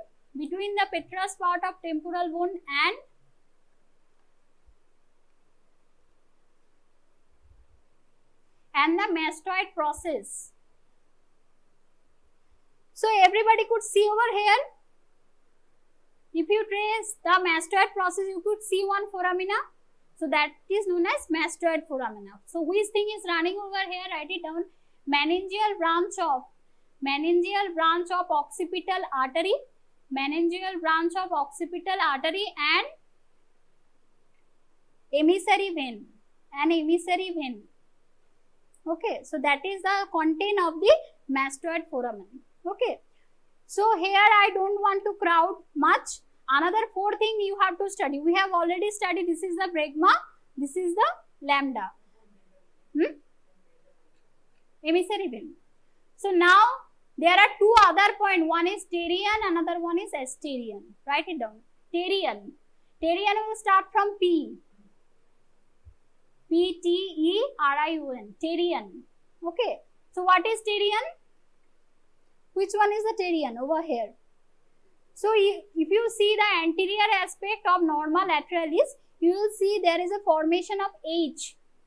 Okay. Formation of H. So which are the 4 bone? This is known as terion. So which are the 4 bone? Operator ki frontal, parietal, temporal and zygomatic na. Eta ki uthe asche? এইখানেই তো লাস্টেরটা হচ্ছে greater wing of sphenoid, write it down.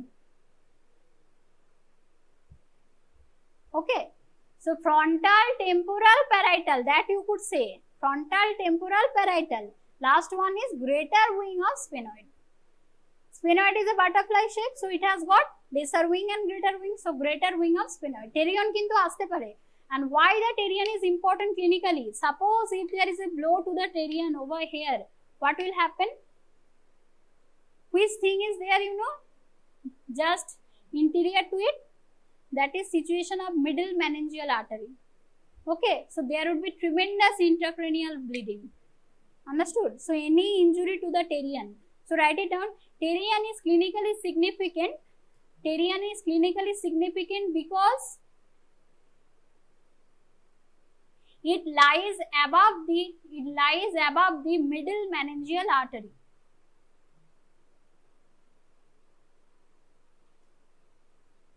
Okay, so any kind of blunt injury also, it will cause tremendous intracranial bleeding. Okay, tremendous intracranial bleeding over here.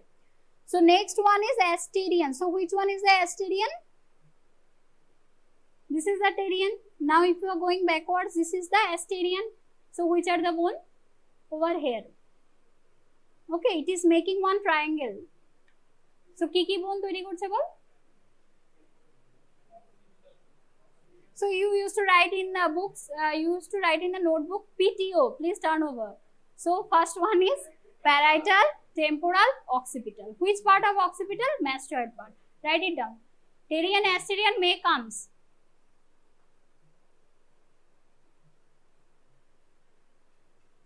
Okay, so which thing is present over here?